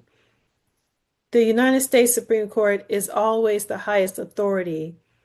And so if the United States Supreme Court has ruled a certain way on a legal issue, then the lower courts are required to follow it. All right. You can still cite um, a dissent, for example. That's a decision by a judge who disagreed with the majority on the Supreme Court. You can cite other cases that are not the authority if you're trying to overturn the precedent, the court's precedent. So if you're trying to overturn a past Supreme Court ruling, um, you can cite other cases that conflict, other judges who conflicted with the United States Supreme Court in the hopes that one day you can get this case in front of the Supreme Court and get it to overrule itself. So that's a possibility. That's just a legal strategy that some people have used in the past. So, but in general, you want to use the case authority for your jurisdiction that you know judges are going to follow that will help your client. So let's talk about some different writing methods. Okay, we've got the crack method and the IRAC method. So crack stands for conclusion, rule, analysis, cases. There's a more updated version, which is conclusion, rules, um, explanation, analysis, cases, where you're going more into like the facts of the case. So let's just break this down. Um, the crack writing method starts with a conclusion where you're stating how you want the judge to rule. So the conclusion would be telling the judge, um, this is how you should view the case.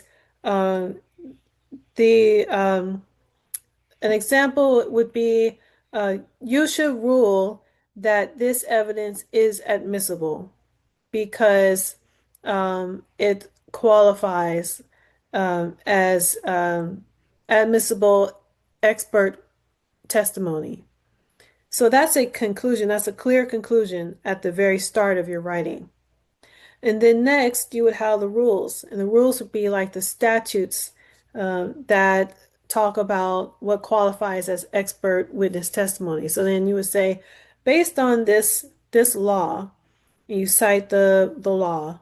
Um, Testimony of lie detector tests are admissible where both a defendant and prosecutor agree that they can be admitted, and the administration of the lie detector test meets all of the standards of the scientific method, etc. So you cite the law, what the laws state about testimony, expert witness testimony, or experiments. So there's your conclusion.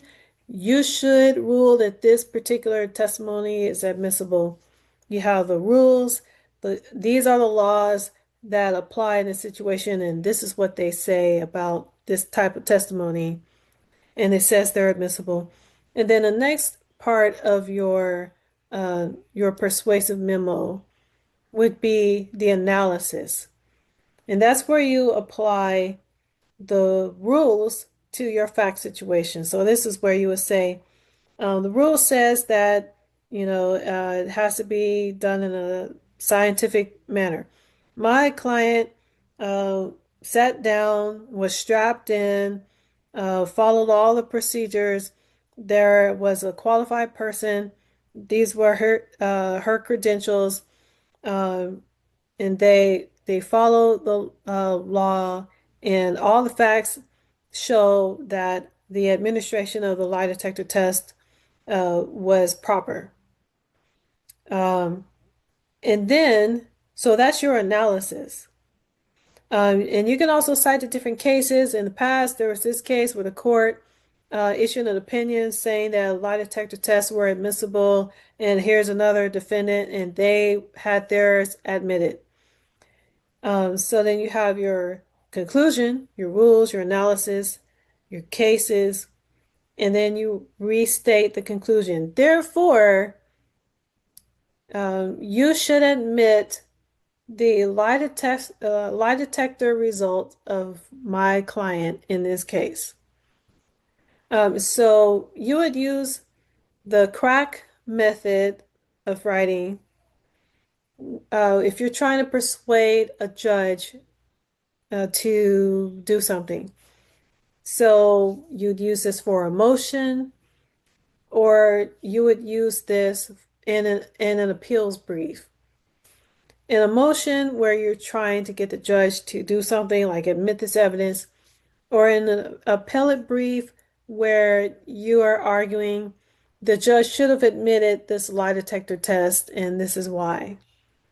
So the crack method is a form of persuasive writing. This is the only way you should be writing if you are trying to persuade a judge. You should always write in the most persuasive way possible because you're trying to get them to do something. So you've got to lay it out with your conclusion, telling them this is what you should decide, and then rules analysis and cases and conclusion restated at the end. The IRAC method is for non-persuasive, informative writing.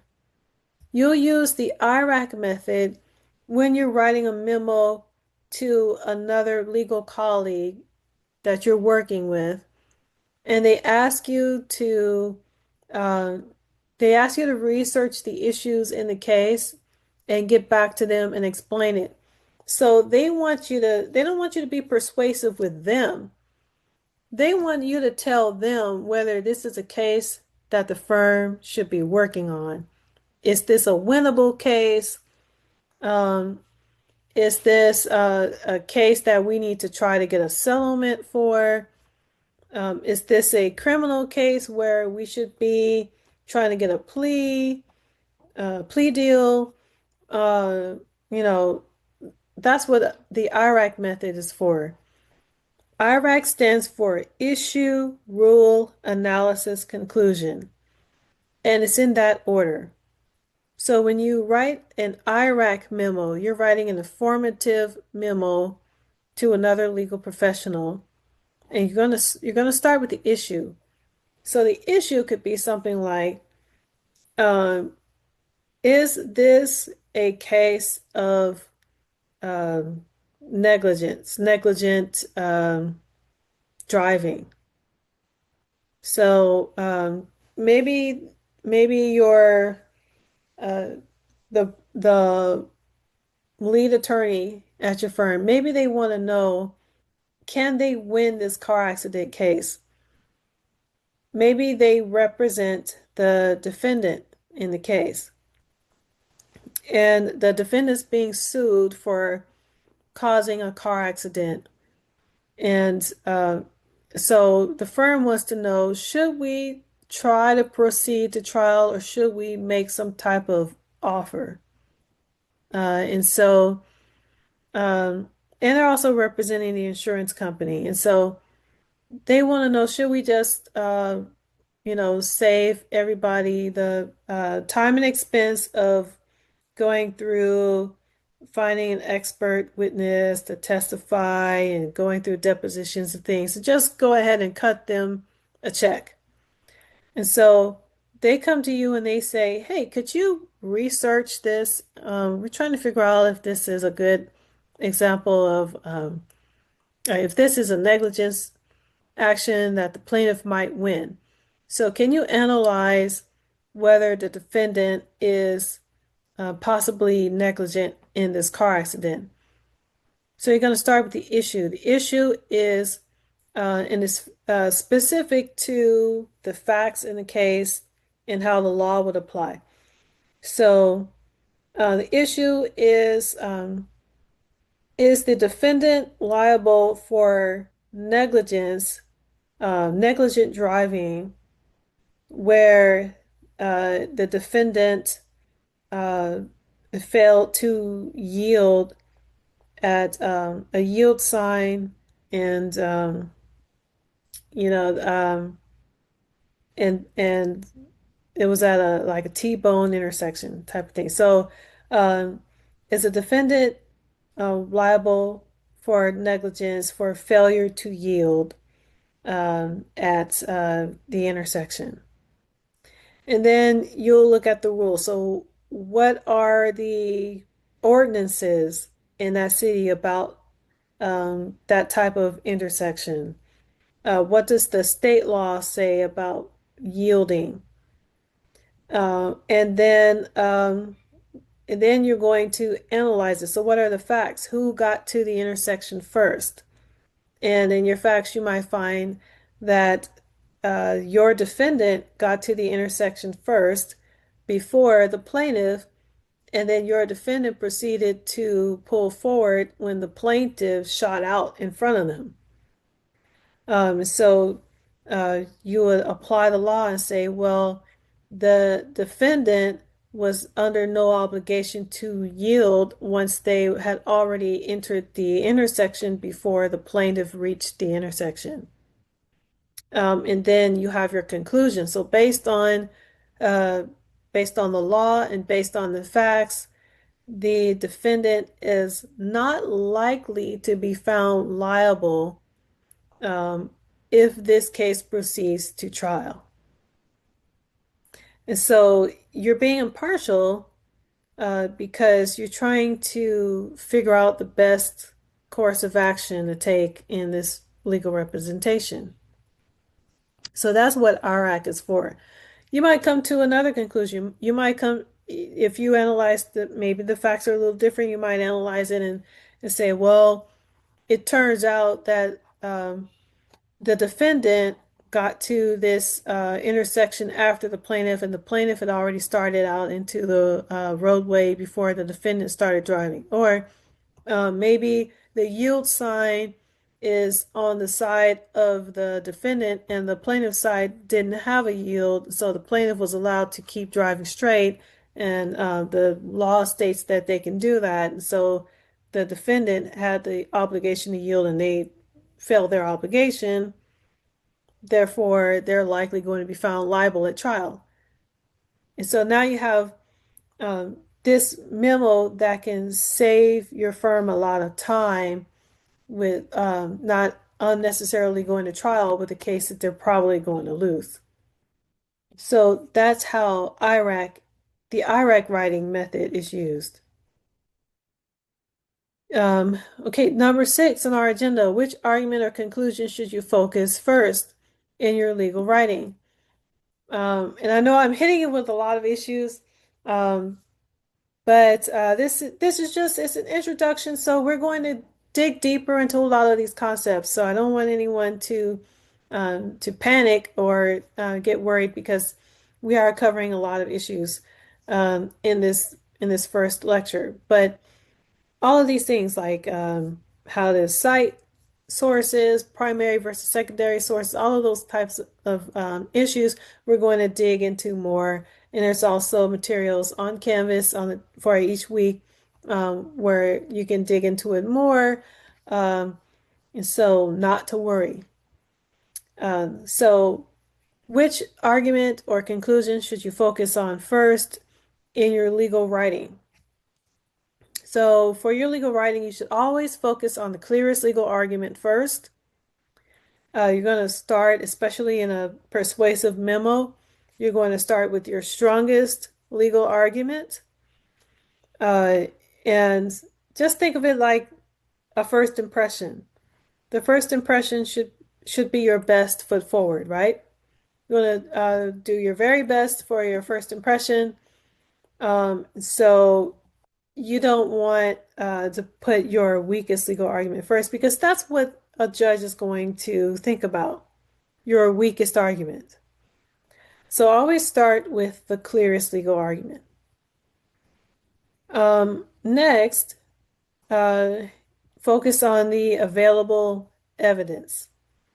So first, your clearest legal argument, and then where you have some evidence that is supported by the law, then you want to go ahead with that next. And then And then also your most lucrative cause of action. That's a consideration as well. And so if you're putting together, let's say you're putting together a complaint, you want to start with the clearest legal arguments, some statement that's alluding to available evidence. You do have to at least allege that there is available evidence, or there will be. And then your most lucrative cause of action. So whatever cause of action would net the most money. Um, so then you want to focus on that. And then lesser things later, like court costs, things like that would come later on the complaint. Okay, so there are some practical considerations when it comes to legal practice. And sometimes you might have to include this in your analysis. Um, be careful how much you put in writing, but sometimes you have to consider this, and that is having difficult clients.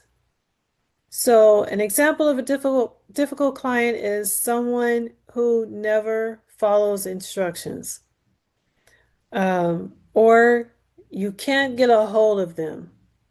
You need them to produce a document, and you've been trying to get a hold of them for the past 3 or 4 weeks, and they're never available, or they keep saying they're going to get back to you and they just don't have time.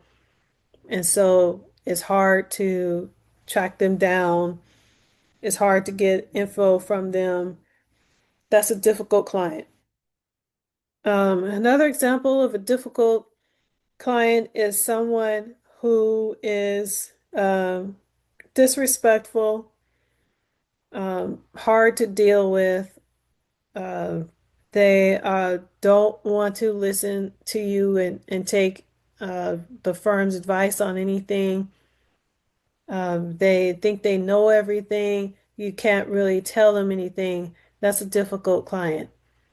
And so sometimes those clients are very accomplished, very intelligent, and sometimes they're difficult clients because they don't realize what they don't know. And so in a situation like that, where maybe there's a lot of evidence that's in their favor, but because they're not cooperative, they are likely to ruin their own case. That's a consideration. How much of your firm's resources and time do you want to put behind a client who's probably going to blow it up in the end? And then you'll lose valuable time and resources where you could have taken a different case and had a different outcome. So that's a real consideration.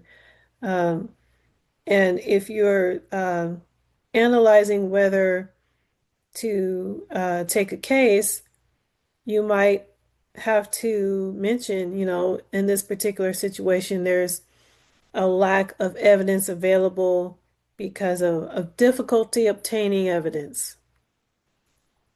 Um, Sometimes the expense makes a case not practical. Um, there are a lot of really worthy causes out there, but they're too expensive to litigate. And it's unfortunate, but in some cases you might have to have experts to run tests. You might have to have scientists involved. You might have to have second opinions by medical professionals, and all of that can get really expensive, and sometimes that makes it impractical. And so, in your analysis, when you're writing a memo, you might have to address that practical consideration of, well, there may be evidence available, and it will require experts to perform their own examinations, and it can be very expensive. And this also is an issue in criminal law cases where, let's say, they want to have their own ballistics expert in a case, but they can't afford it. So they're relying on the state's ballistic experts and trying to depose those people, perhaps, but they can't afford to hire an independent ballistics expert. There are real practical considerations about expense. Some cases are too labor intensive and they require just too many hours to work on. And sometimes you'll hear from people who say, "Oh, this should be a really lucrative case for you. I know this is a class action waiting to happen." Not every firm is set up to handle a class action lawsuit.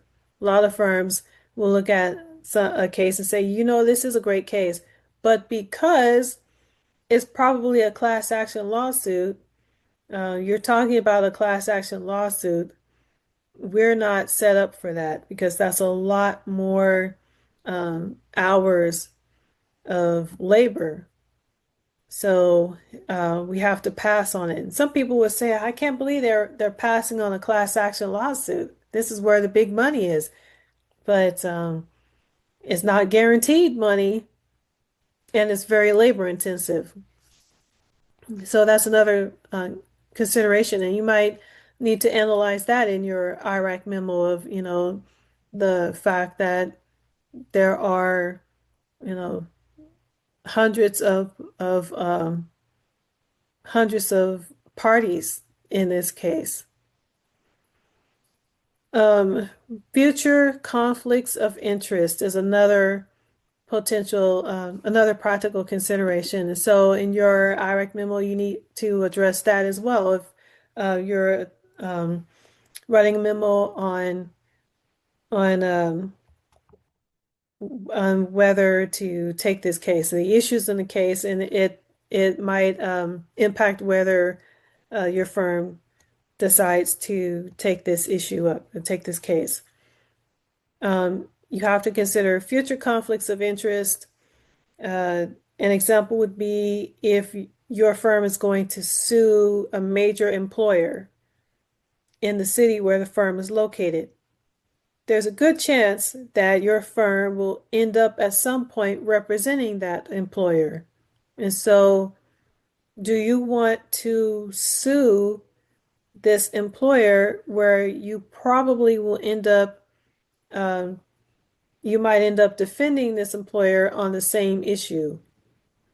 And so that would be a future conflict of interest. And sometimes firms will turn down a case because they plan on working with that party, the opposing party, or they have worked with them in the past, and so they know certain secrets that would give them an unfair advantage and would violate uh, their attorney-client privilege with the opposing party.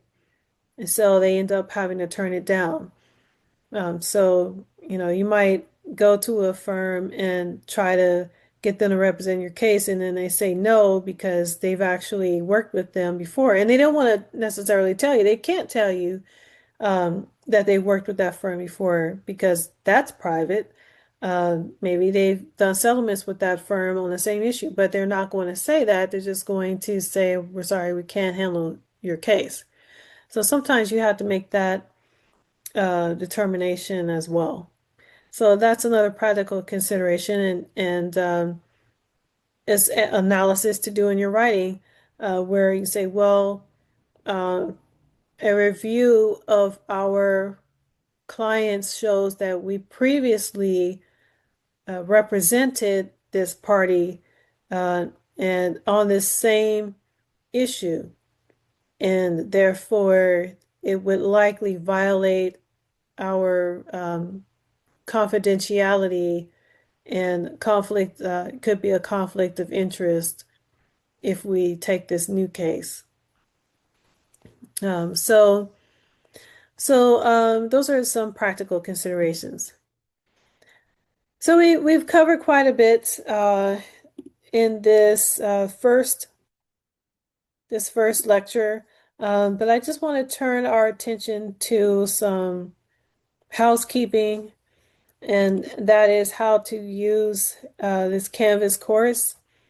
So when you log on to Canvas, you see it's organized by week. So we have week 1 here. The lectures will be posted on the pages for each week, and there are some previous semester's lectures in the meantime. So each week, as there's a new lecture, it will be posted here, so you can see the current updated lecture for this semester. And if you scroll to the bottom, there's also some helpful info on the pages. And if you scroll to the bottom, you'll have links to the agendas so that you can read those agendas, and you can there's also some helpful info like more about the IRAC method and the crack method of writing. Then you click on next, and here is the agenda. So it flows. So you could either click on the page and then click next at the bottom, or you can click on the module and uh, click on each individual link on the module. So here's let me click on previous.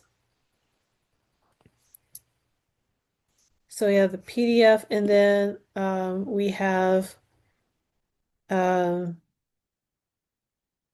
a page from the text that shows some sites you can use to pull up additional legal info.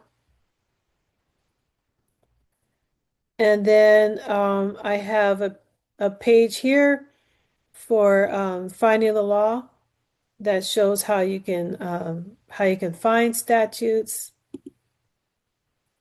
So for those of you who don't have the text yet, you can look at these first pages on here. Okay, and I have primary authorities, so in figure 1-1.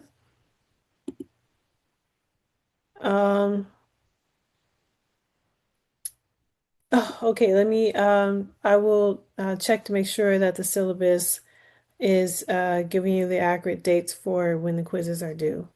So thank you to the student who brought that to my attention. Here's the different kinds of secondary sources.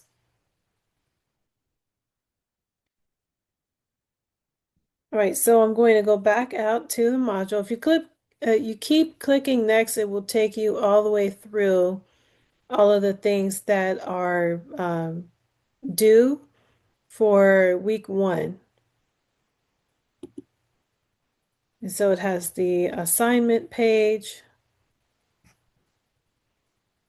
And I included this as a doc with the questions, and this was requested last semester by a student to make it easier to read. So it's the same as in the book, the ebook version. And so you'll be able to submit your answer on the assignment page, and then the quiz will unlock after January 16th at 12 a.m. So let me go back to the modules. For week 2, you'll see all of the work that you'll need to do for week 2 and week 3. Oh, I see. Chapter 5 and 6 quizzes on here twice, so I have to delete that. As for February 13th, so it should only show under one section of the module. Week 4, week 5, etc. And then the final exam will populate when it's time to take the final. All right, so that's uh, how you use Canvas modules. Also, you will have the announcements. There's a link on how to use Canvas here, an announcement with a video where I talk about how to use Canvas. And then the other announcement that is here is important info about this course this semester. So that is our class for this week. If you have any questions, please feel free to reach out to me on Canvas. And with that, class is adjourned.